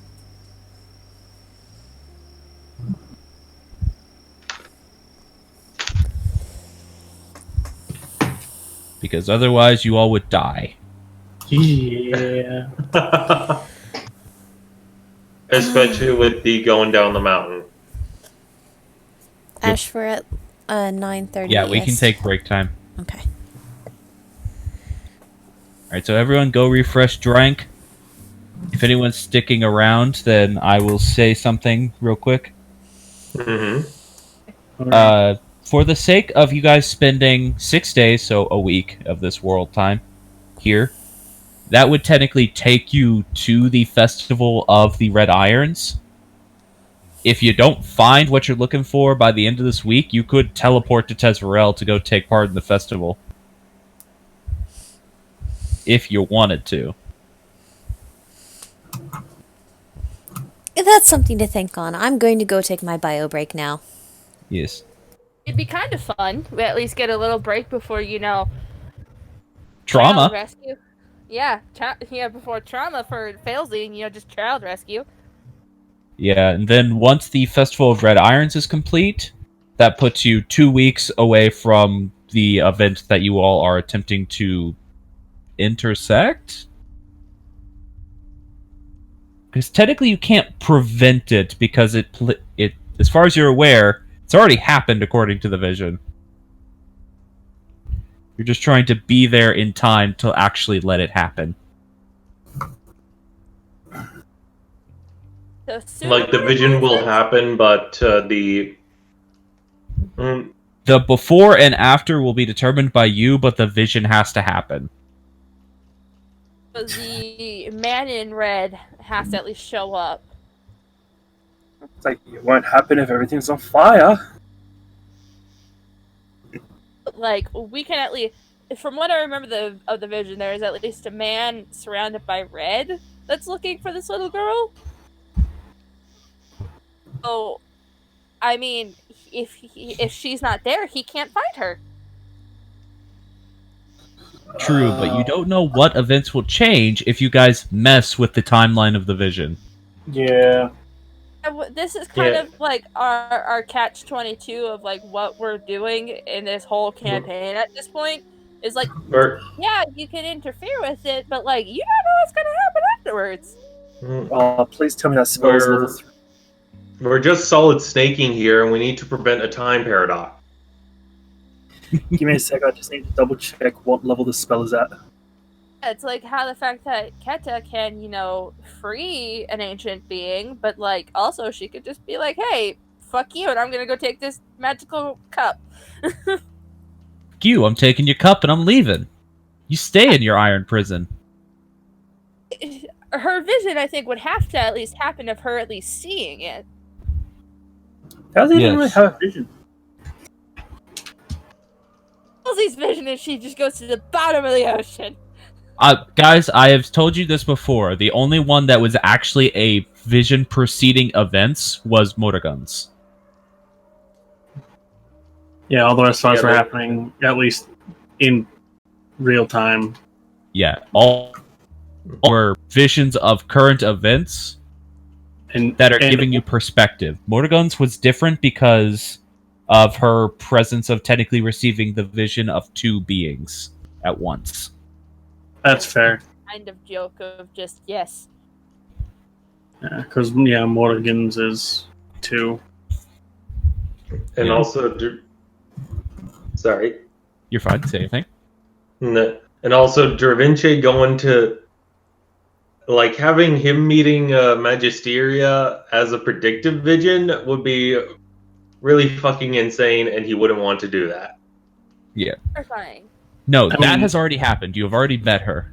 Yeah, I know. None of the rest of ours make sense as predictions. That's more what I mean. Damn. This is not to say that you cannot interpret them as predictions and work towards them, but they were not intended as predictions.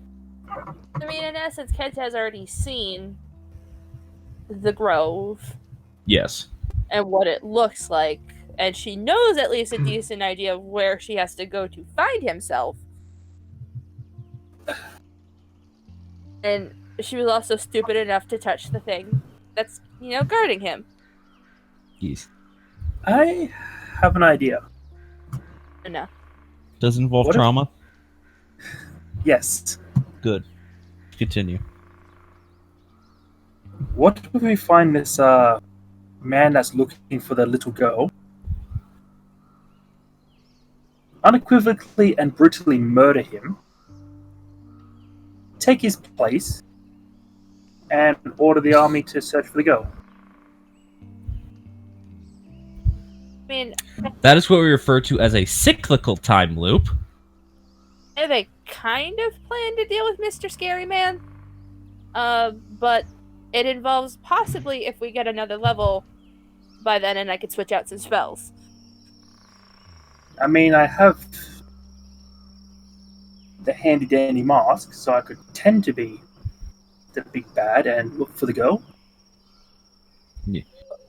There is Alright, a then. spell that's from Acquisitions Incorporated that I would send to Ash to see if I could get. I bet I know what it is. do you think it is? There's a lot of things it could be, but the specific thing about messing with someone trying to find something is I'm guessing you want a rock.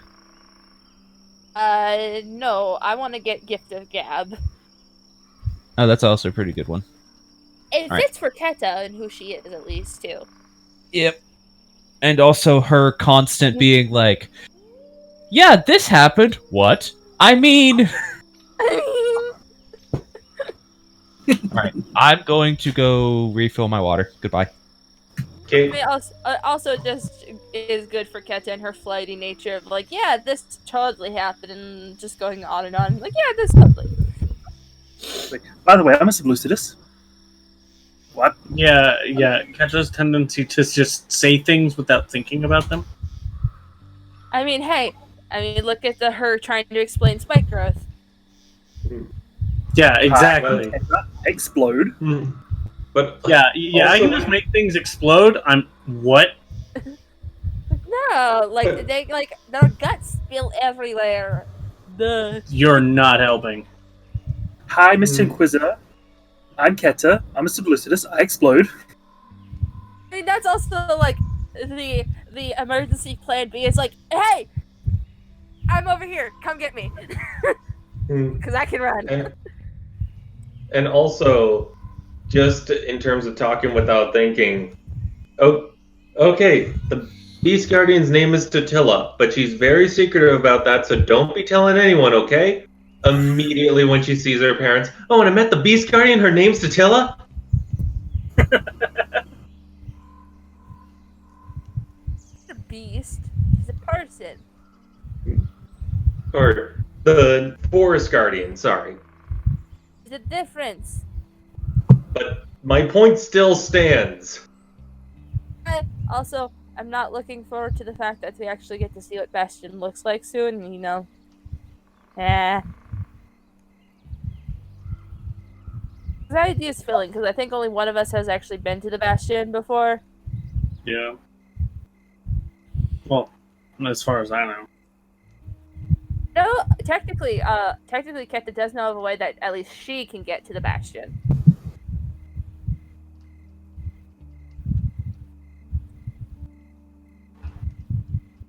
She Turns made a out the friend. one person that has been there is Da Vinci. How? We don't know. He was just there. Brimstone's been there at least twice. 'Cause, yeah.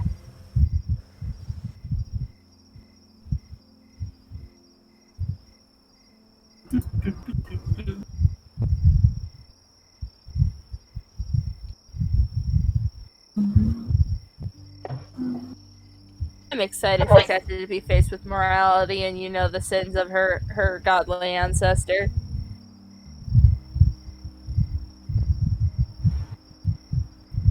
And the fact that she technically does have a part of himself inside of her, which is weird to think about even still.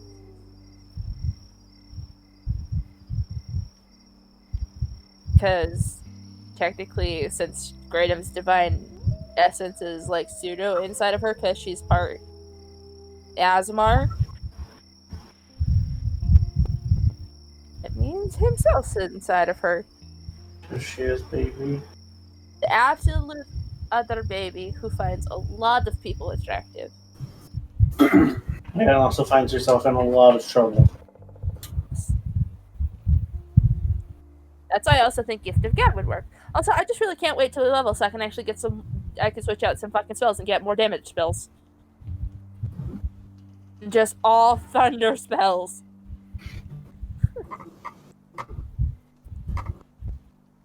My only source of damage at the moment is just thunder. It's the scram.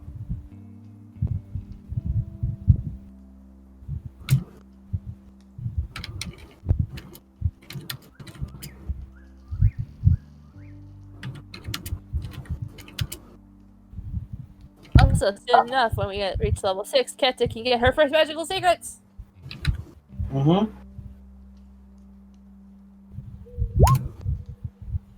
I wonder if Tez and Tezrel Keta can finally get her tattoo that she wants.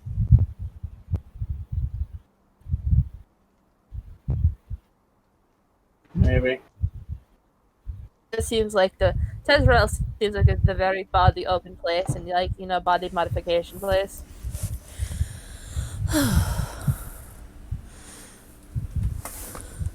Maybe. Also, yeah, this brings up the thing. Do we want to go like see the Festival of Irons? I'm back. Like a break before drama? If allowed the option, Da Vinci would, but he wants to finish what he's doing here first.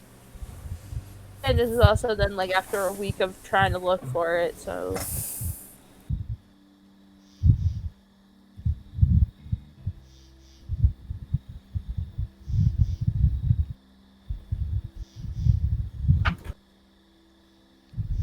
also then just kind of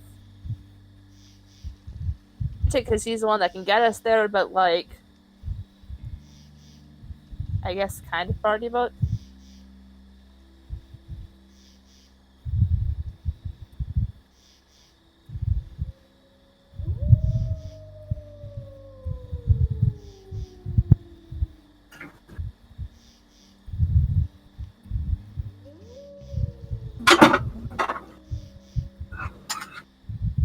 And just waiting for Denny. I'm back. Oh, I'm waiting for Ash.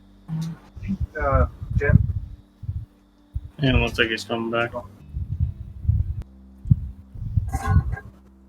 or it's just static from where it's sitting. Maybe.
So what will be the plan for today in terms of searching? Same as before? And I mostly, mean, we don't really have anything else to go off of. yeah. Yeah. They're essentially playing hot and cold here. You're hot, then you're yes, then you're no. You're in, then you're out. You're up, then you're down. What? I say mostly for the time Keta is going to be spent inside the cart. Probably just making sure everything's going to be okay inside there because she does not want to step out in the moisture-sucking sand. I mean, the moisture sucking part doesn't affect you all because of your boots. Yeah. It's still not pleasant. Yeah, for a child who grew up in like a temperate forest, no, it's not pleasant at all. That is not comfortable for a baby, no. I don't know if technically Emerald Plateau is temperate or deciduous, but I imagine it's at least somewhat like northeastern U.S. My brain is forgetting what those words mean. I used to know the exact difference because trees, but I live in a deciduous forest, and I'm up north. I think temperates are off in the west. I mean, in terms of what it actually means, though, like temperature-wise and stuff. Well, deciduous just means the trees that die off every year. Then no, it's not a deciduate forest. It's evergreen then. It's not. The trees just don't die off every year. Because the majority of trees are ironwoods, which survive throughout the seasons. Yeah, I think Ash once compared them to I think California redwoods of how big they can grow. Yeah, they're like Hyperion trees. Really fucking big. Catch Yeah, the feels really ultimate fucking long standing lived. next to them.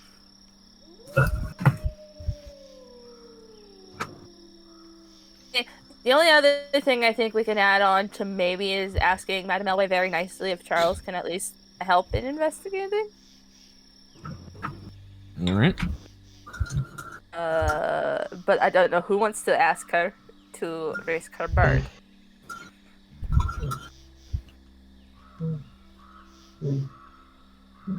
I think the only one who would consider it is Keta.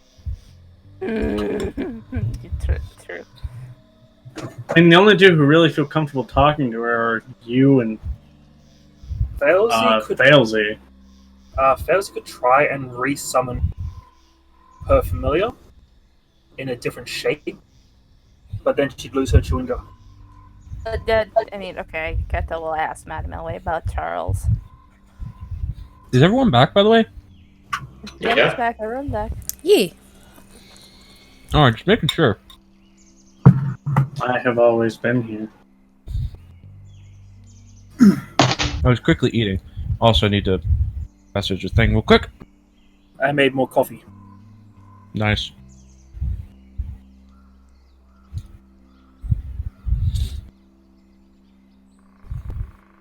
And I have Chiptune's version of the hell is that called? I keep forgetting it. From Flopatron. Stuck in my head. What is Flopatron? You guys keep mentioning it, and it's confusing me. And I'm guessing. It's a setup of broken computer parts, and they will make music.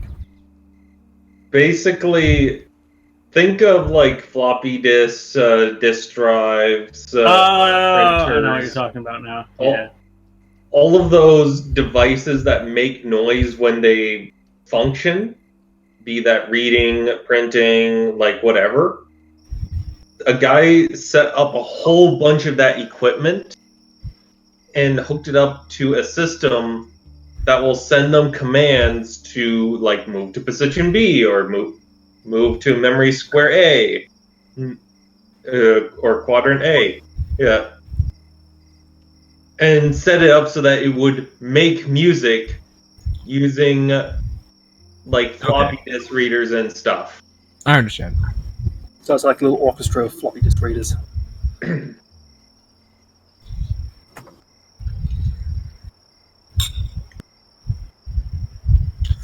Alright then, I totally didn't ask for an explanation so I could eat some food. And I have Lonely Days stuck in my head. Alrighty then. I'll ask her in the morning before we... I am lame. I Why? nearly choked back to death because pickle brine hit my uvula. Ooh, That's about right. That's not lame, that's about right.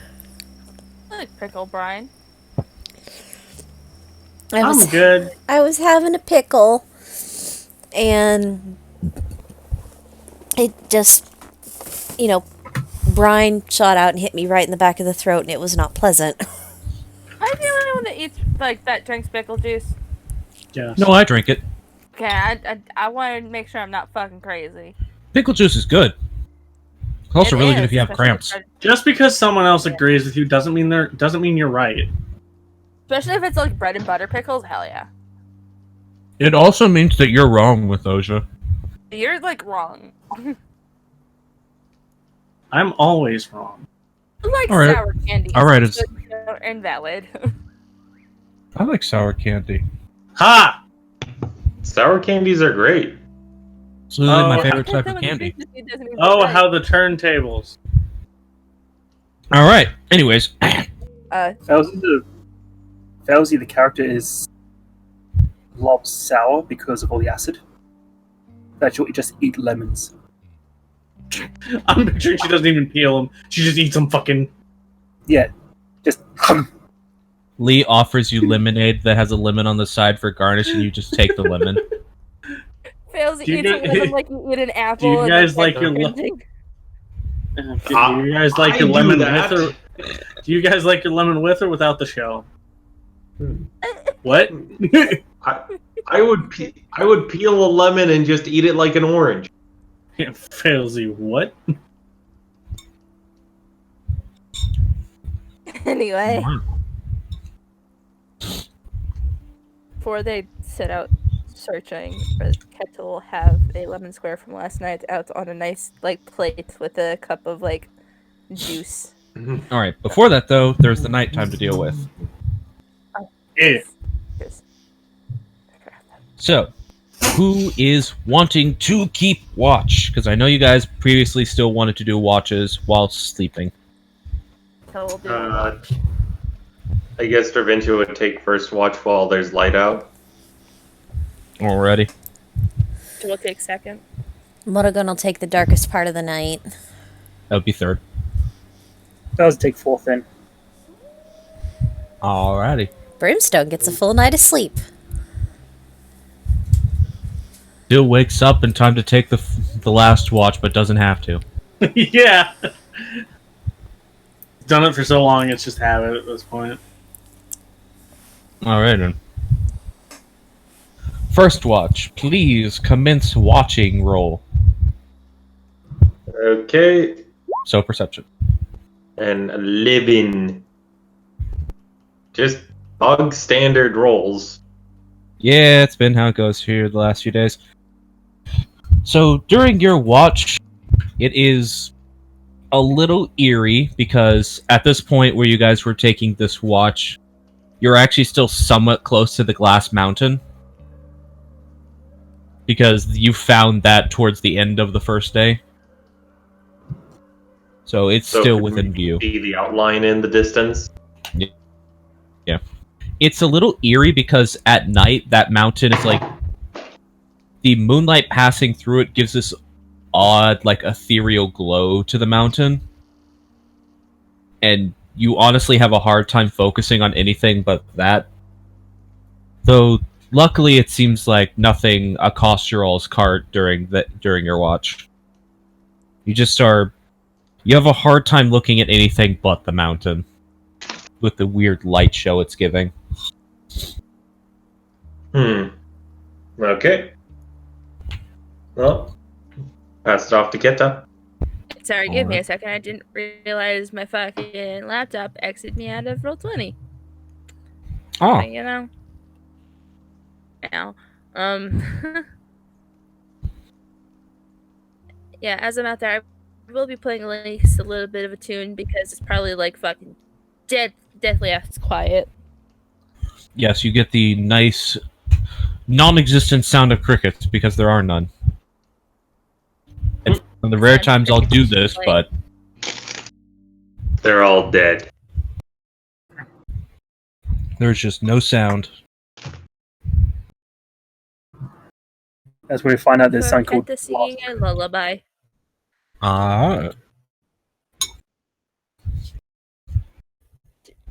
Perception check. I know that. Give me a moment.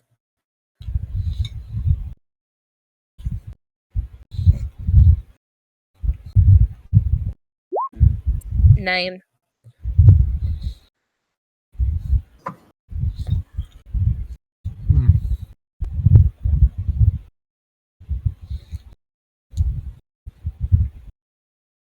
Very lost in her lullaby. You're just doing your little lullaby, not paying super close attention to what's going on around you. Oh, great. Though, you do notice something that's a bit odd. Oh? And... Javinche, I didn't make a note of this for you because... you were just a little bit distracted actually focusing and keeping your eyes red. Ket is lullaby in the middle of a quiet desert. But Mhm. the moon's out. It's weird, isn't it? It was a new moon less than a week ago. It shouldn't be like as it is now. It shouldn't be a full moon right now. Does Keta realize that? You're just looking up and just being like, really weird. And you can attempt to make a knowledge check for Keta to see if she thinks that's bizarre or not. Would it be like just a straight intelligence, or would it be like Yeah. nature, or whatever she fits?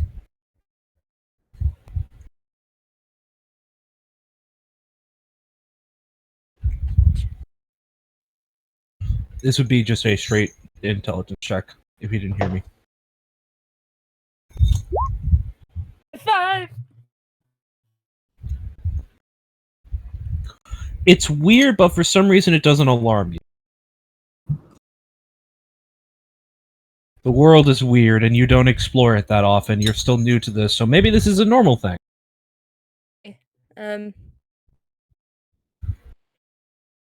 She will make mention of it though to Morgan. Alright then. Hey, it's kind of, the moon's out, like full almost. Weird. But it's probably done that before. I don't know. I don't really stay out this late. Yeah, so the rest of your watch does go by uneventfully, aside from noticing that strange fact.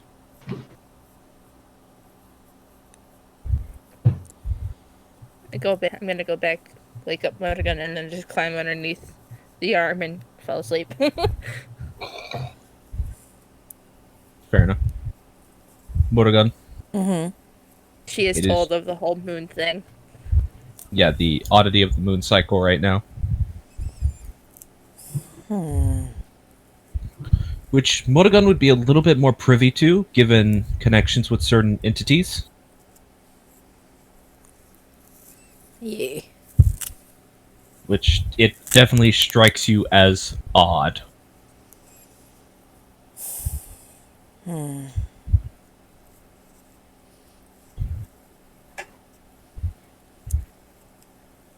because normally the moon takes quite a while to go through its cycles. So the fact that it's gone from a new moon to a full moon is incredibly bizarre. That is just.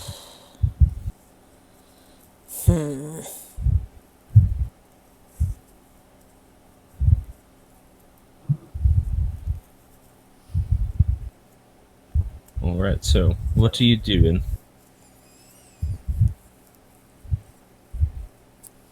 I guess just for the sake of the watch stuff, should go ahead and roll a perception check, I guess. Alrighty. Or do I need to roll an intelligence for the thing with the moon as well? No, because you realize something is off about that. If you want to try to ascertain more about it, you could actually make either a religion check or an arcana check.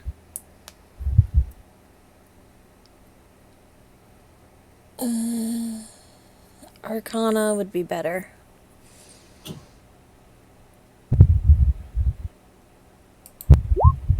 $18. Nice.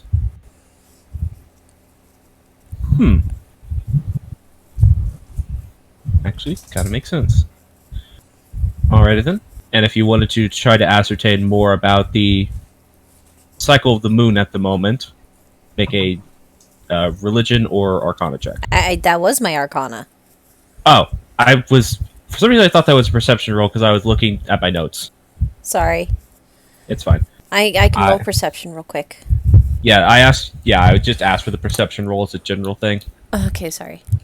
Yeah, so go ahead and roll that. 15 Right. for perception. That's good. But I'll go ahead and resolve the arcana. Sorry about that. No worries. That's what I get for looking down while I hear rolls going on. So, you're thinking about it. just due to your connection to the Arya, you have done a little bit of research into the nature of the god it is associated with, the god Grima. Mm-hmm. You know about their tie to the cycle of the moon, the sort of odd death and rebirth of the moon itself with every lunar cycle. Mm-hmm. It strikes you as very bizarre to see this happen, but there is something that's just inside you that doesn't raise an alarm. Like, something that you can't quite remember, that you feel like you've read.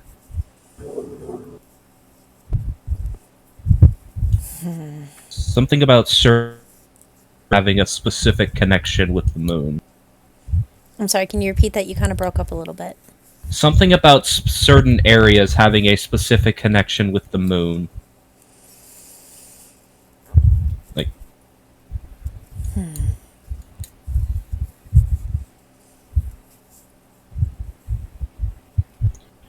there is a something. Sorry, what were you gonna say? Just, this is happening when we're outside of this glass mountain thing. Yeah. And as part of your perception roll, there is something about the glow the mountain is giving off that feels weirdly familiar.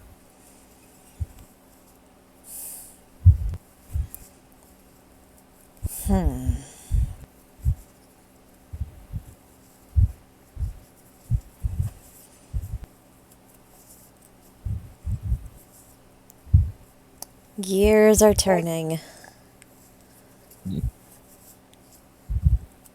And per the other part of your perception roll in my event table that I rolled, I can't believe this showed up again, but Oh, jeez. What the? She starts looking around. you notice that pretty much the opposite direction from where the mountain is, there's another light in the distance. Just a small blue flame. Just thinking to herself, is that a fucking wisp? Almost looks like one. But it's just followed by this gentle creaking of wagon wheels.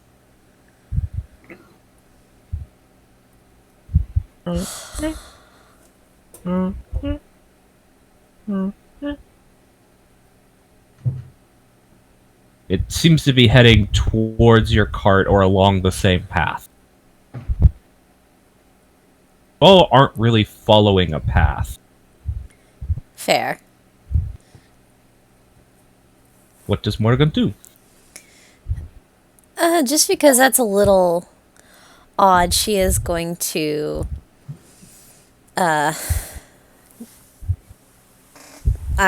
quickly making sure that she does have her special boots on. Yeah, I assume you all are keeping the wherewithal to keep them on whilst traversing the outside of the cart. Yeah, so just making sure her boots are on, and she's gonna not walk too far from the cart, but she is going to go check it out. Alright then. Yes, you see this small blue flame approaching from the distance. Before the actual light of the flame, along with your particularly advanced dark vision, let you get a look at the figure pulling the cart. Appears to be a completely robed figure, a veil of darkness over your face you can see through. But you just see a thin, pale face underneath the mask, or underneath the hood. And the only features of the face you can see being the small smile on this mask-like face. Hello?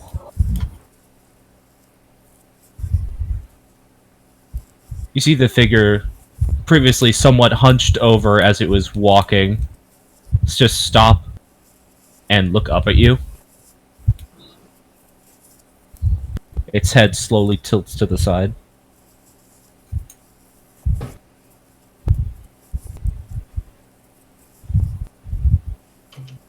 and then you blink, and it and the cart is suddenly in front of you, or actually you're in front of it. You didn't Ah! realize you took steps forward, but you had approached it from the distance without even realizing it.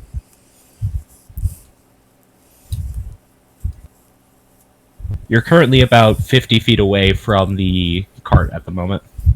So within easy get back to distance. Yeah, not terribly far, but it's bizarre because you did not consciously move that far away from the cart. Yeah. Are you lost? Lost. Maybe. No. Always lost. Always wonder. But items for sale I do have.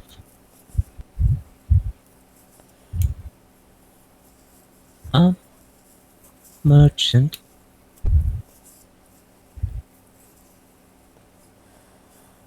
Yeah, and you can see the cart behind them seems to be filled with very nondescript items, just like general travel wares.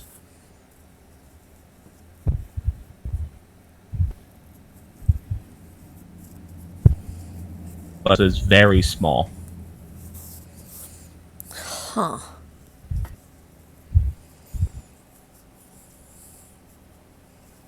Do you find yourself in need?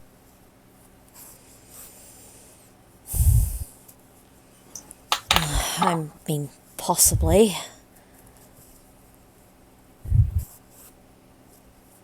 The nod of the robed head.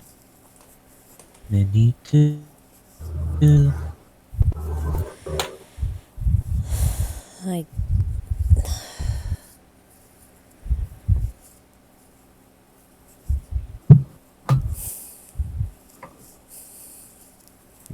What do you find yourself in need of?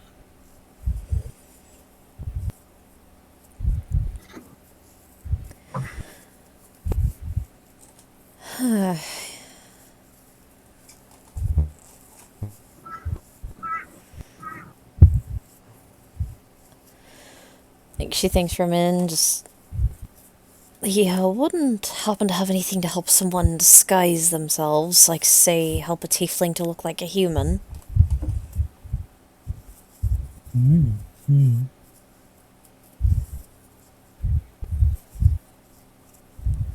Curiously hidden you desire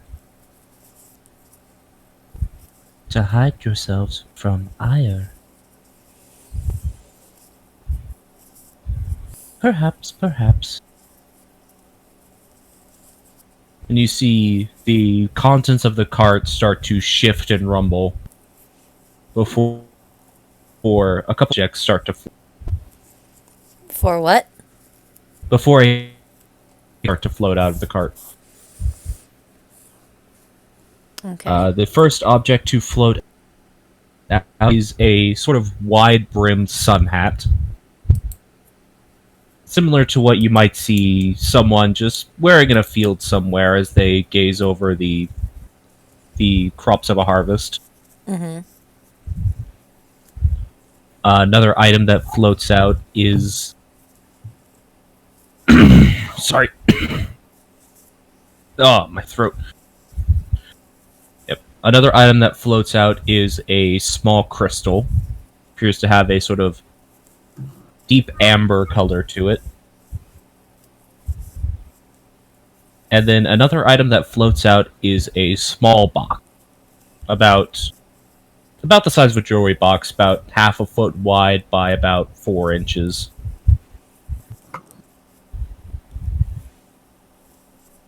Perhaps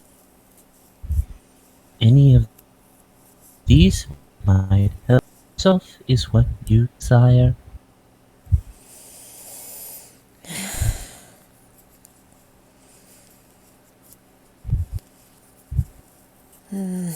Yeah, it's. What is in that box? Hard to say. But I know it could help. It's just kind of like she nods her head, like, yeah. Like, kind of expecting dodgy answers anyway. Well, what she considers dodgy. Fair enough. Well, do you work on gold or barter? Barter preferred. Gold holds little value. Oh, that's what I was afraid of. Items for trade. Advice given. Perhaps even life. Sorry, what? The mask just tilts its face, giving you what you can almost look. Only a what now? You keep cutting out. I'm so What? sorry. Giving you what you can only assume is a curious look.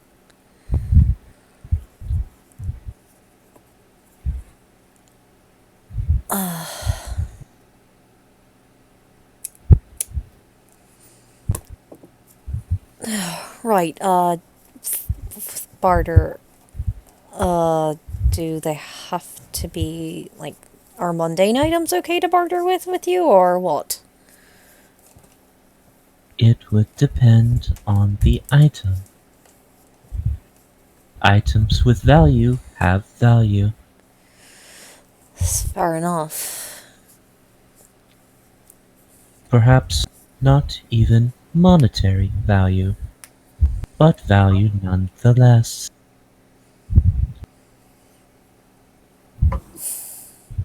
Like, that being said, she kind of, like, instinctually touches the necklace that she wears. Because her mind immediately hops to sentimental value. You almost see the mouth of the mask grow slightly wider. So, sentimental value is just as important then, is it? Immensely so. To trade value for value. Necessity for want.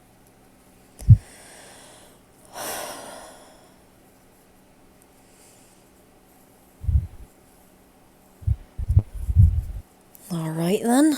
And she will take the necklace off. Alrighty then.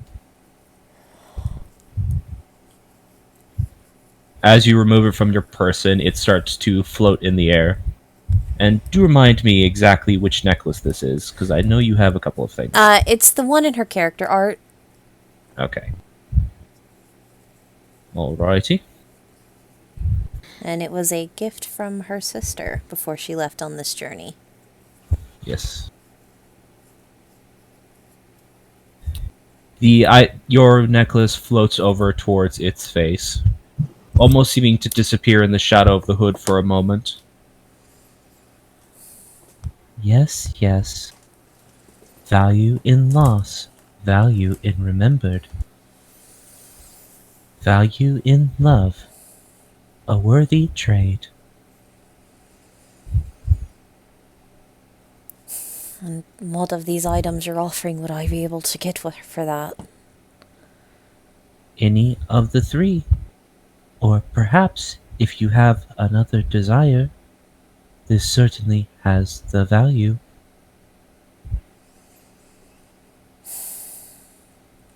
I offer not only item, but advice, curiosity, if that is what you desire, So I can get an or item what and you need. I could get an item and maybe a question answered as well then. You see its Okay. head loll from side to side. I suppose both could be due. Alright. I have a feeling I know what the hat is. Because, like, that above game to me, that sounds like a hat of disguise. I will say this. No item this thing can offer you is a normal D&D item. These are all homebrew items. Fair Fair enough, enough. fair enough. So that means that box would not just be a disguise kit then. No. They all... I will say, for everyone's sake, unless you're specifically asking for mundane things, they're all magical, and all of them are things that I make up on the fly. More or less based on what you ask it for. Not And strictly on the fly. I have a lot of items prepared, but it just depends on what you ask for. And she did ask for something to help disguise a tiefling as a human. I have a lot of things prepared for that. It's fair. Could you repeat again for me the items? It is a wide-brimmed sun hat, the design of which actually appears to be a sort of light yellow to tan hat, and it has several... what is the name of the flower? Several lilies, that's the one. It has several actual lilies sort of woven in a garland around its crown.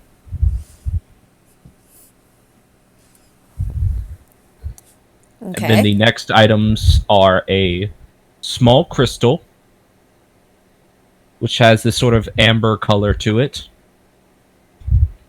You're not sure if it actually is a piece of amber because you can't see anything floating inside of it, but it does have that color. Mm-hmm. And then there is a small jewelry box.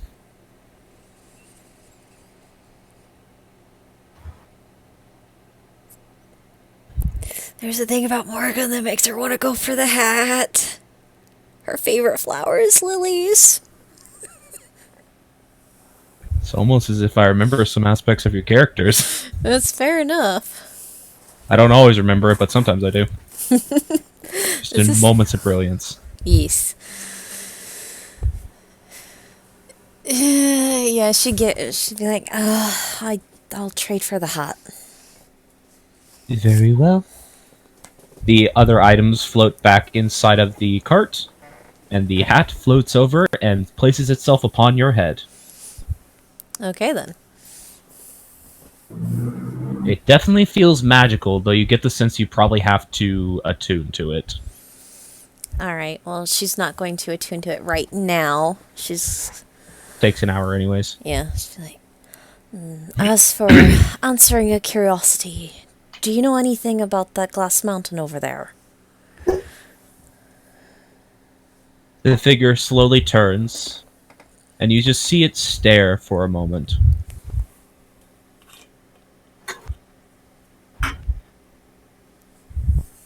The Mountain of Reflection. A curious sight. One might see things they so desire to see. One might see things that they don't desire to see. A place to see one's past, one's present, one's future, or at least shades of them.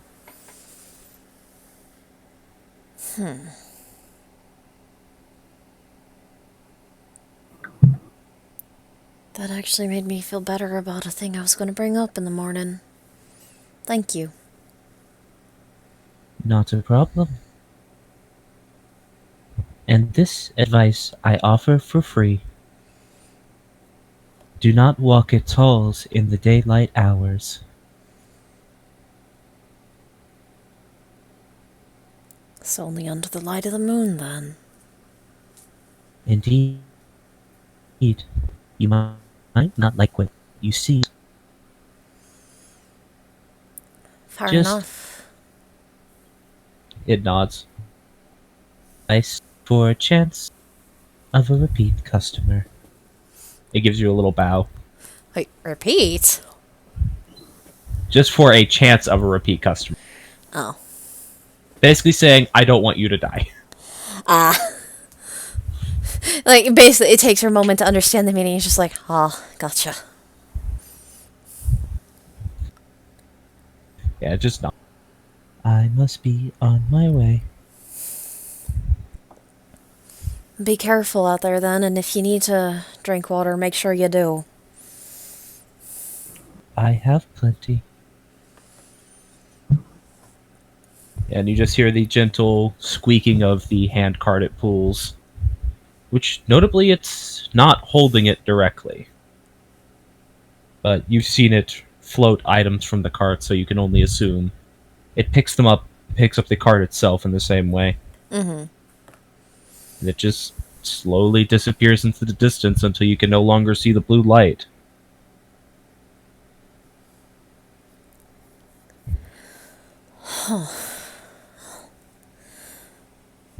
Just after it's gone from sight, just says to herself, "Oh, that was odd," but and she just kind of touches at her neck where the necklace was, frowning a little bit, but returns to the cart. Alrighty then. The rest of your watch goes by uneventfully.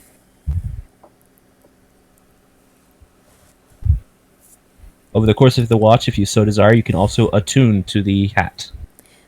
Sure, why not? Alrighty then. So the hat itself has a couple of magical properties.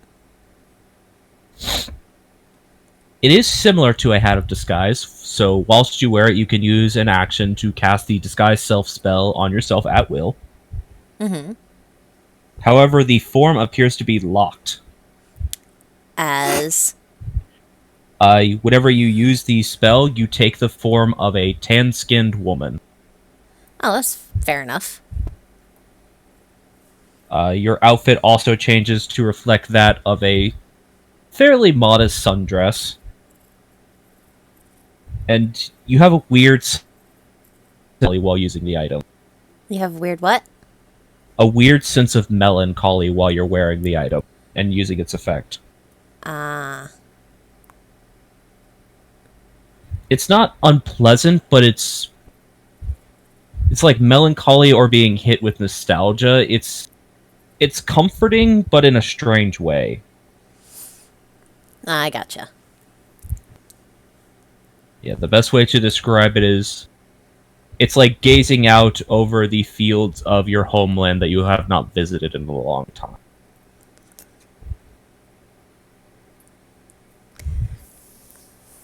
Gotcha. Alrighty. But that is the item you received. Alright. You can either DM me the information so I can add it to my sheet later, or... I'll have to go through and do it because, again, most of these items get mostly made up on the fly. Okay, so just whenever you can get that put together for me and send me the info, I'll add it to my sheet so it'll just be on there and we can just add a quick, if need a refresher, can just click. Yep, alright. But your watch goes by. You can wake up Brimstone, or not Brimstone. Halsey. Yeah, you can wake up Felzy. I was used to Brimstone as well. Slap Brimstone awake out of habit. He's just already awake as you wake up Felzy. Yeah, she just kind of gently shakes Felzy's shoulders to wake her up. I'm awake. It's your turn. Alright then. There's a temptation for a comedic habit here.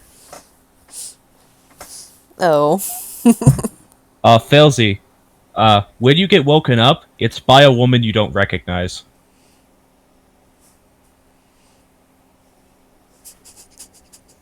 So it pinches herself, so you know. Who are you? Felzy! It's me, Morgan! Sounds like Morgan. Doesn't look like Morgan. Pats around her for the mask. It's like, no, you didn't steal that. What do? She just is like, oh, it must be in effect. She just points to the hat. Yeah, it activated the moment you attuned to it. Yeah. Like, initial activation. I think I've got myself sorted for when we go to the place we don't really want to go to for the reason we need to. How? Hat that does the same thing as your mask. Although it seems to be mean- locked on this farm. I mean, where did the hat come from? I'll tell you about it after I catch up on my sleep.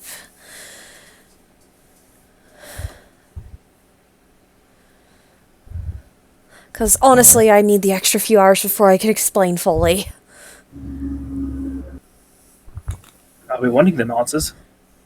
Well, just remind me when I wake up and I'll tell y'all. Simple as that. And she will go to finish resting. Salesy, you're on the final watch. Go ahead and make a perception check. How blind is Fails tonight? 19. Not blind at all. You do also notice that at this point, though, it is starting to die down. There is the light radiating off the mountain in the distance. But otherwise, I'm going to now roll to see if anything happens during your watch. Oh no. Get the cart, get the cart, get the cart. Does the light look like I forgot the name of the festival. Festival light? No, it does not look like the Festival of Radiance. The Festival of Radiance is very specifically like these small motes of like this constantly shifting rainbow-hued, almost a bit like oil on water light. This is like an ethereal light blue glow. Okay. Also, darn you, Danielle.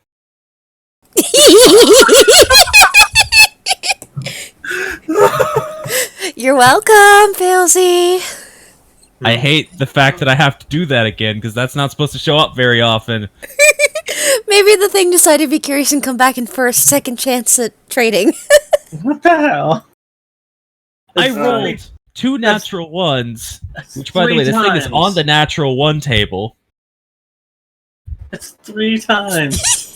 It's gonna get to the point where it's gonna visit fucking everyone except for Kenta. Wait a second, I rolled the natural. I'm Natural gonna one mute myself table. because I'm just giggling like an idiot. It's on the natural 1 table. I need to roll to see which item on the table happens.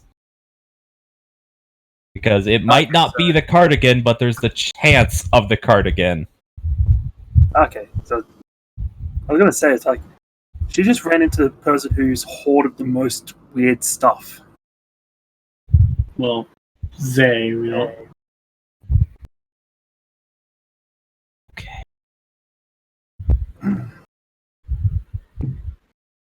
I despise your all's luck. Cart. It's a different event, but it's still an interesting one. Not the cart. Interesting. Alright then. I was gonna say because Pelsy's out of our room for magic items. Yeah. So, Failsy, over the course of your watch, you find yourself getting extremely bored. And honestly, everyone here, they haven't been trusting you. They haven't been trusting your judgment. You could lead them for a little bit to just go wander around, do you feel? It's almost you feel like, yeah, there's no reason you shouldn't take a little wander around. I need some fresh air away from Philistines. Alrighty then. So yeah, you take just a little jaunt into the desert sands, assumingly wearing your boots. Always. Yep. And it is it's very refreshing. Though at one point you feel like you should have stubbed your toe because your foot connected with something and you heard like a very decided kink sound. But luckily these shoes are strong enough that hurts a little bit, but doesn't hurt that much. What's this? Yeah, you kick something that was metal sticking out of the sand. Using her mage hand, she'll try and dust away the sand. Alright. Mei-chan just sort of takes a scoop out of the desert sand and tosses it to the side. It's just a appears to be a hunk of iron stuck in the sand. And you can use your mage hand to dig it out. Yes, I would like for you to roll for me a d4. D4. 1d4. 4. Alright then. You sort of scoop the sand out around this object, and it's an old flask. Like an alcohol flask. Ooh. Who did you belong to? Alright. So Yeah, you pick can... it up, give Yeah, it a shake. it's not terribly huge, and when you shake it, it sort of slosh slightly. It doesn't sound like there's much anything in there. You at first you're thinking it may end with how it sounds because it sounds very dry, tinkling sound. Are you full of sand? Sort of. Yeah. And just to describe how the flask itself looks, it is made of iron, which is a bit odd for a flask. Normally they'd be made of steel or silver or something like that, but the flask itself depicts iron bands around the flask, and it has chains sort of as engraved into the bands. Chained flask. Yep. And notably the actual cork, or like the twisting portion of the flask, it's a bit like a... what is the thing? A bit... is it a decanter or something like that, where it has like the lid that like flips open rather than just pulls out? Oh yeah, so Okay. like sort of hip flask. Yeah. The stereotypical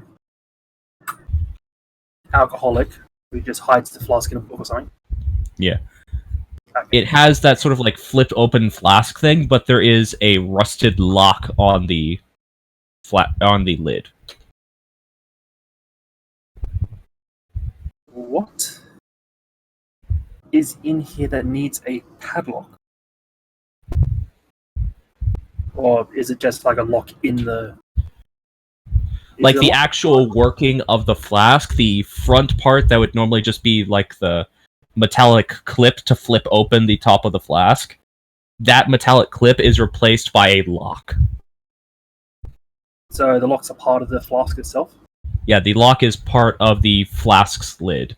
Like the top half of the lock that would separate whenever the lock opens is actually the lid of the flask. Huh. Did you belong to an alcoholic that wanted to quit?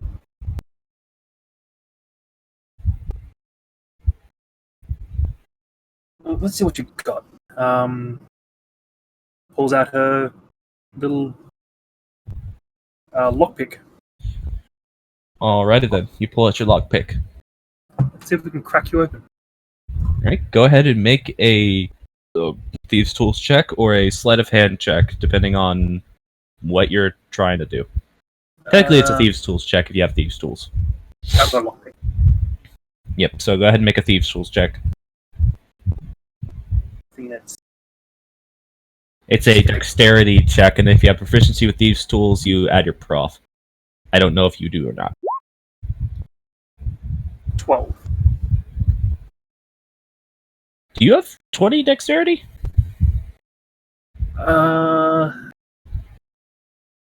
I've got the tool, which is a pro and a tribute. So, Oh, okay. So it's like dexterity on top of 3? No, 2. 3 on top of my proficiency. It's just weird, because I don't remember where you got proficiency with Thieves' Tools with. I learnt from Chirrup. Oh, that's right. Never mind. That's right. I forgot. Fair enough. All right.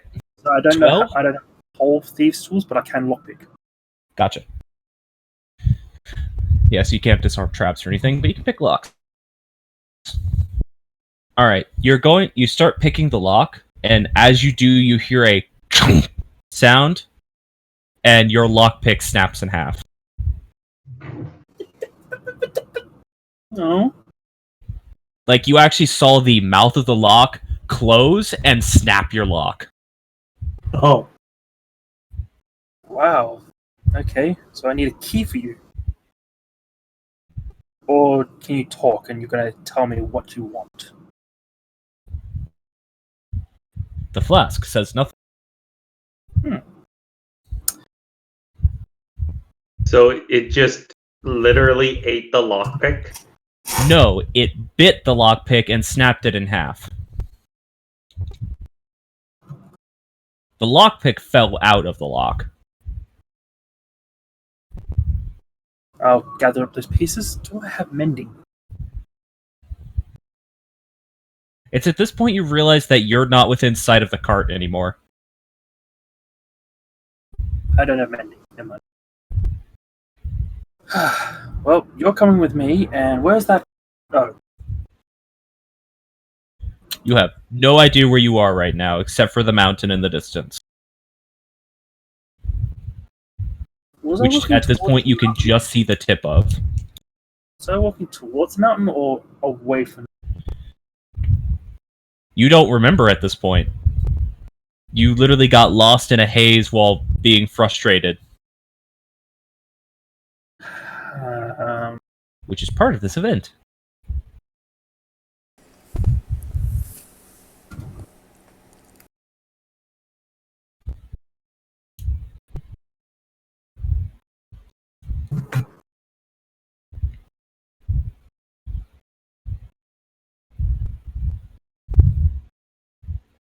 If I recall, I couldn't see as much of that from the cart. If I can only see the tip of it. Yeah, when you were on the cart, you could see a lot of it. I'll head in the direction of the mountain. Alrighty then. So that is the completion of your watch. Everyone else, you start to come to at this point. Brimstone, because you were awake, you were aware of the fact that at one point Failsy walked off towards the halfway point of her watch. And it's only just now that you're kind of coming to realize she never walked back.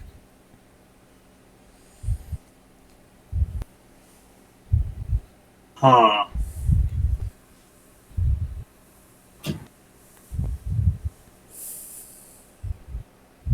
It's up to you how you decide Brimstone reacts to that fact. That's probably not good. That's not good.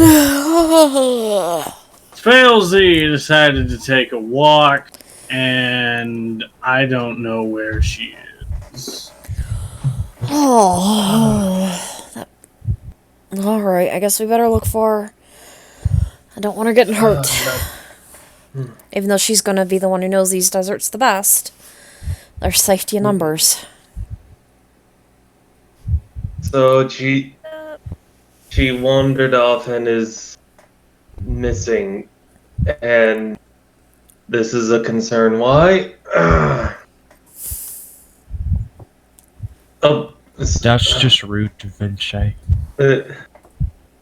I'm sorry, I didn't. What I meant is that I was able to use the the watch to find Keta. So I think I could use it to find her, so find Failsy, so that's more what I mean. If Lee had the ability to say it, you should preference her statements. But he's not that smart. He doesn't know preference as a word. Preference. Not preference, but...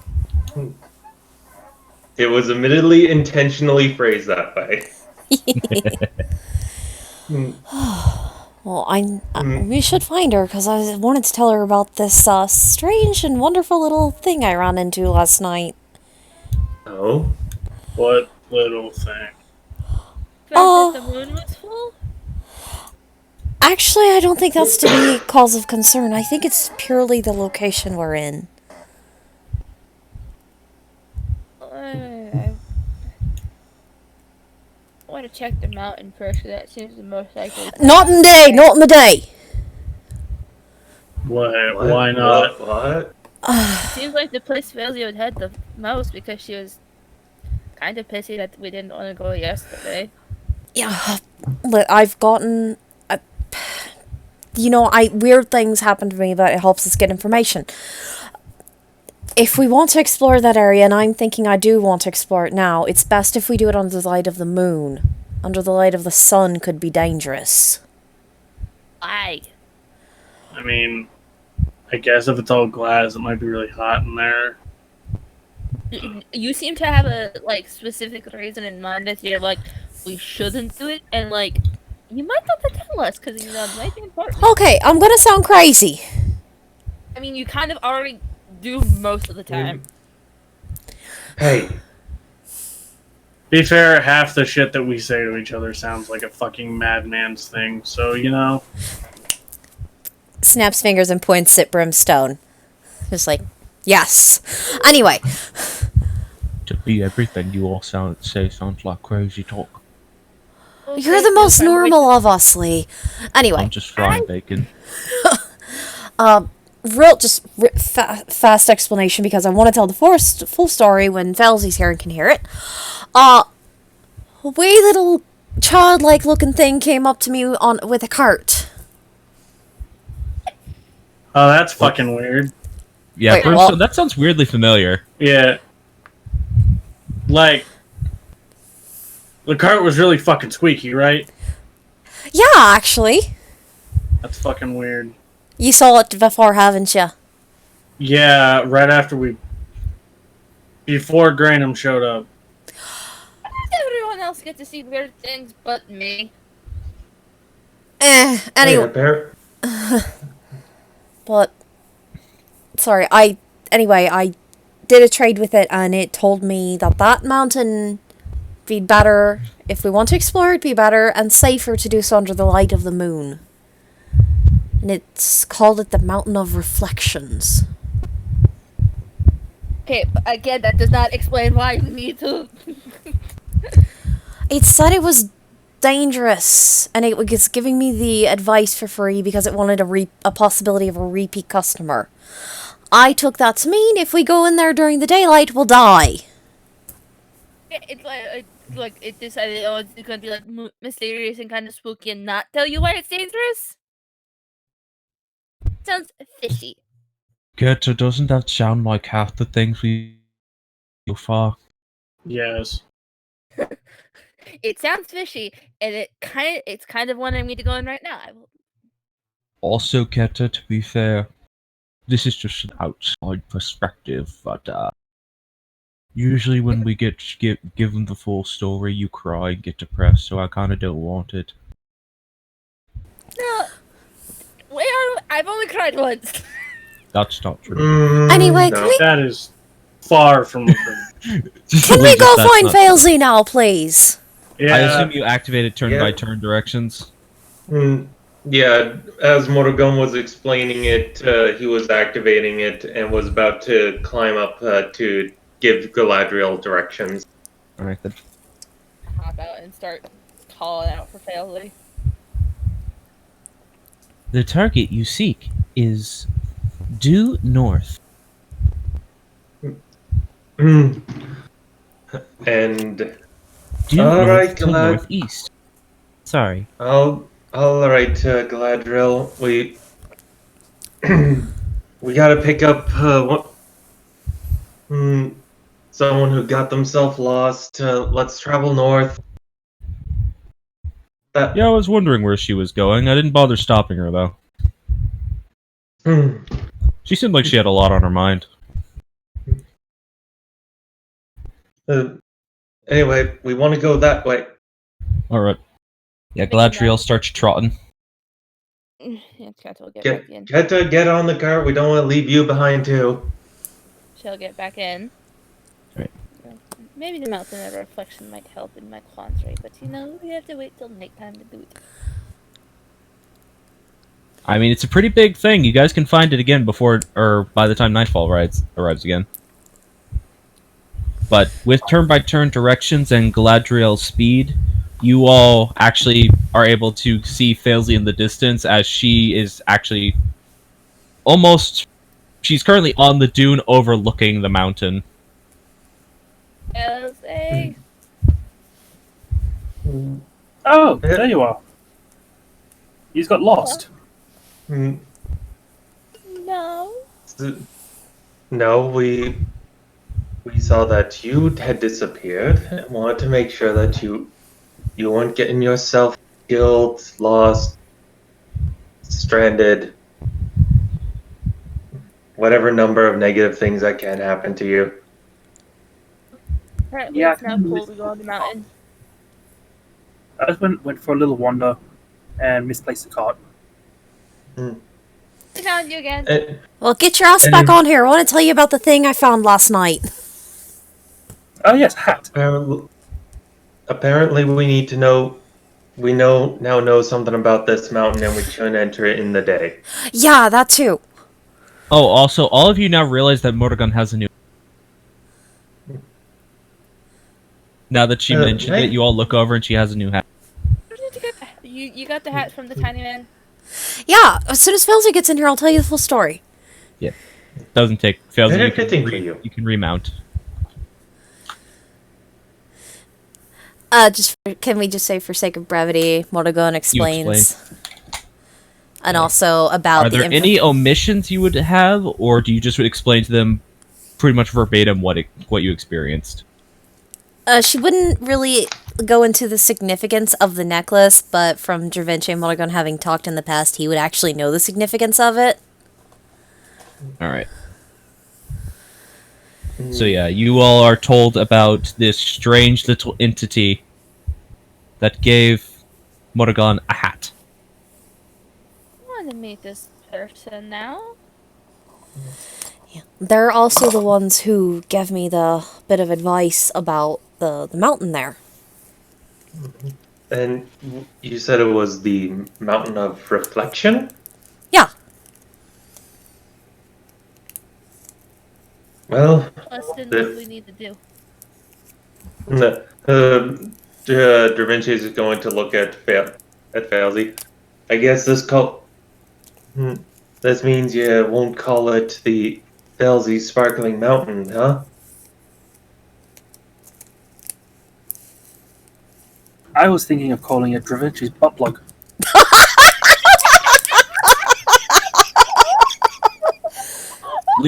Lee's head slowly lifts up. His butt's not that big then.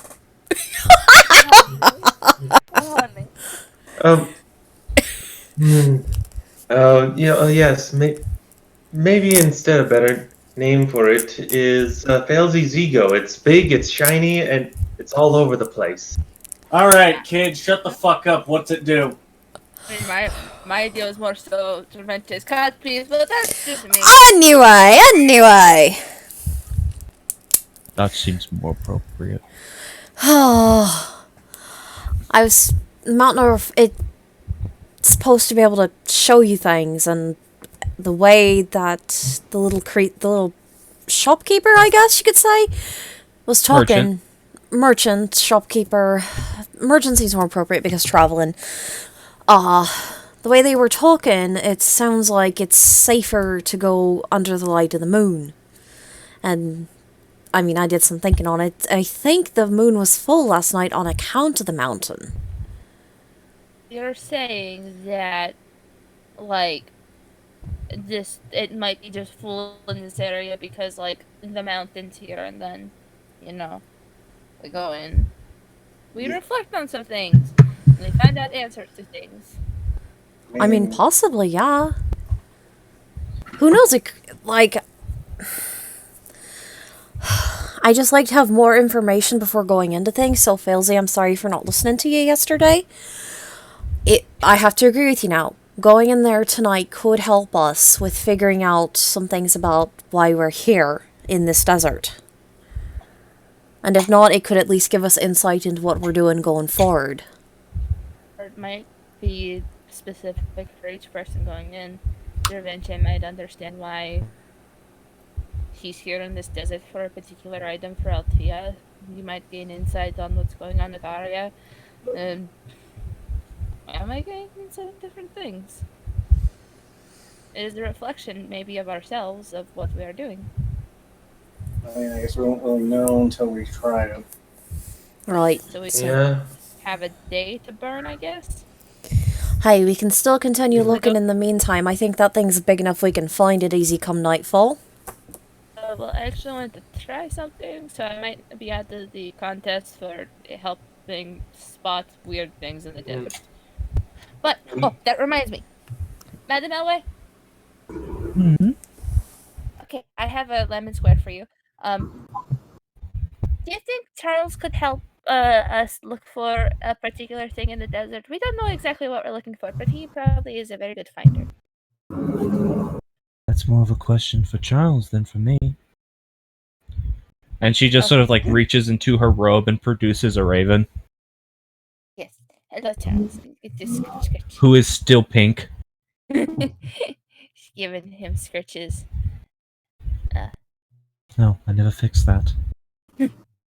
Turns back white. Charles, do you mind helping us? Ah! Could be for only a little bit, and I could get you some like pretty good beef jerky. What? Out with. Did he ask what do we do? What do I need? What do you need help with? Charles can speak. We need help scouting. Like if there's any particular weird things in the distance, we need to know of. Ah! I don't want you to Landmarks, get hurt. ruins. Don't want you to get hurt out there because you know you are a very special bird, and I would like to have you back in the cart because you are very nice to pet. He actually turns towards Madame Elway. She just nods, snaps her fingers, and he turns a light blue color. The same color as the featureless light blue sky above. Stealth mode activate. Pretty much. So make sure you have nice beef jerky for when you come back, and you'll get all the pets. I want pumpkin. Again. I Well, he think was we pretty. can make that work. I think he was pretty clear with what he wanted as his reward for helping. I'll See if see we what I have. pumpkin. He just ducks into the cupboard. I was gonna do it. Let me look. You know I know how to find things.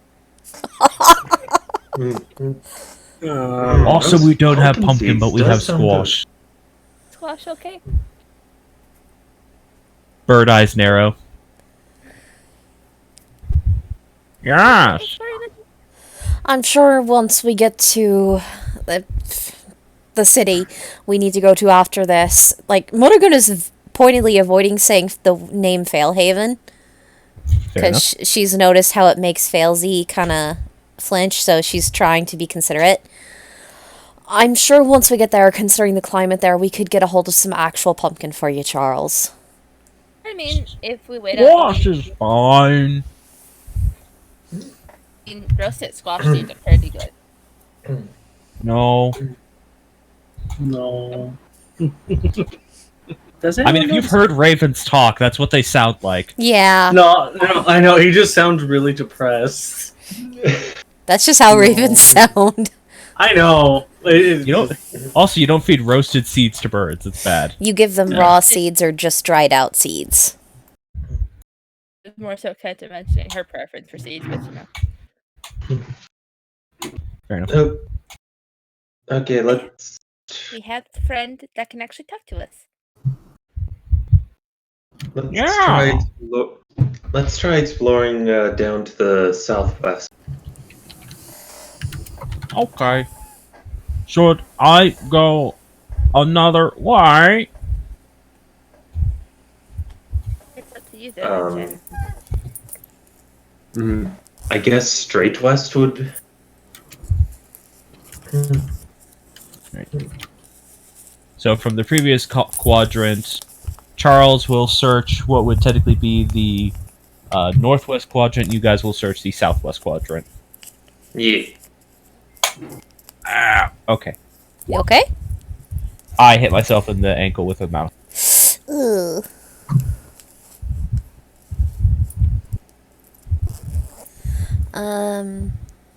It's 11 o'clock. Do we want to think about wrapping session soon? We started late, but if everyone wants to, we can go ahead and end for tonight. I'm really I'm good to continue. I need sleep tonight. Okay. Sorry. Also, Party pooper. we need to stop having session titles before the session because what I plan ends up not happening. Sorry. It's fine. We should decided on after and just give the episode number. And then you can tell it Yeah. to me and I can put it for the upload. Yeah. Yeah. We'll start doing it that... Okay, starting next session, that's what we shall do. Yeah, because I thought you yeah. guys were just going to keep pushing forwards and ignore these landmarks, so I thought you'd get further in the desert and potentially fight things, but you didn't. We get sidetracked. You very do! easily. Very easily by shiny things. Your world building is too good. I like to make worlds. Admittedly, Da Vinci did want to push forward. I know. I also like shiny things, and you threw a mountain shiny thing. Remember, Failsy is a Like crow. shiny. No, she's a magpie. She wants the shiny. What is the crow?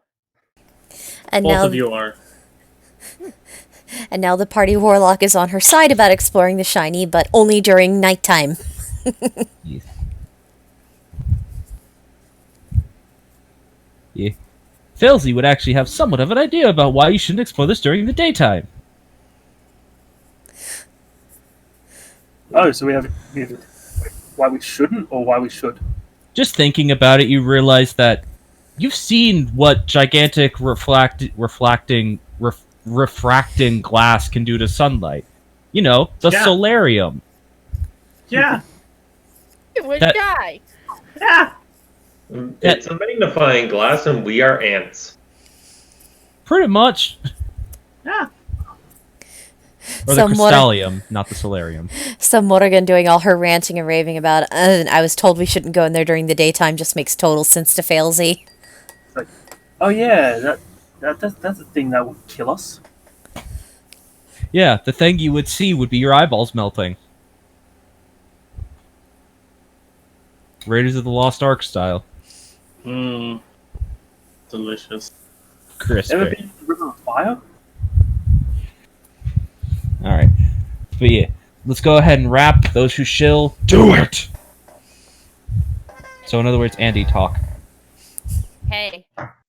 It is 11:02 at night, and you know what that means? It is time for me to tell you the fact that finally we are back after a momentary pause last week of the DM asking us to take a breather and let him get everything finished up for us. Coming back from hiatus, we are going to be back from hiatus, and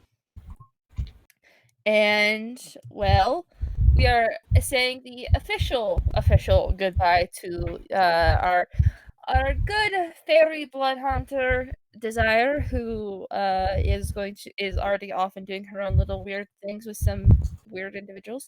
And we're saying hello to my new character. I don't know what her voice is yet, but it will come eventually when she actually arrives. But you can find that on twitch.tv/Librarian Citizen at 6 p.m. Eastern Standard Time, 5 p.m. Central Time, I believe it is. And you will find, of course, Librarian Citizen is our DM. We have the Knight of Alsea as Jax, the human pugilist, Hazel Vale as Reagan, the human gunslinger, and then Leah as Tig, our furball druid. Also, Bumbleberry as Kirsty, our moon elf shaman. So that is us. We are Black Astra. For now. Woo! Hey.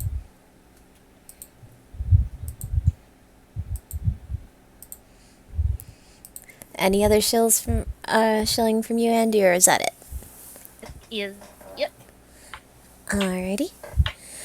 I think I already know the answer, but Armored, Failsy, Ash, Mythosia, do you guys have anything? Nope. Nah, Nope. sadly. if you go to most Asian countries, you can go to cafes where you don't have to interact with people at all, and you just push a button on a vending machine. We should do that here. We really should. It would be great. I think they're called automats. They're just called vending. I think they're just called vending cafes. But yeah. Well, I mean, also you can get actually decently, somewhat healthy snacks out of vending machines in general in a lot of Asian countries. And full meals and hot food. Yeah, you can get udon in a can in Japan. You can get hot corn soup. Yeah. Anyways, Anyhow, yes. that's a view into what my YouTube history has been for the last 6 days. Anyways. Alright, so with that, if y'all enjoyed watching us bumbling idiots run around the desert tonight, tune in next week at anywhere between 7 to 8 p.m. EST. Our start time is random. At least we stay within that 1 hour window. Yay. Harvey fights more than teenage girls in high school. But Nah. tune back in next week around 7 to 8 Eastern Standard Time, PM, to watch us continue to bumble through this forest. And starting next session, the stream titles will just be the numbered session we're on. The actual title for the session will be on the YouTube upload. Which, Yeah, Ash, because- if you want to give me a different session title to give it after the fact, just let me know, and I will change it when I go to do the VOD upload later. Alright. Probably just gonna call this one Sandbox. Works for me.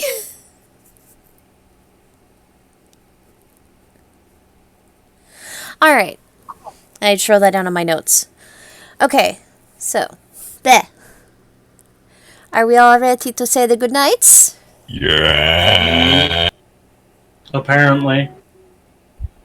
Good night, everybody. Good night. Ah, yes. Birds have an immortal figure with a single eye. Go the fuck to sleep! Good night, everybody. We'll see y'all next week, and wash your damn hands. Clean them! To social distancing. Yes. Eat your friends! No. No.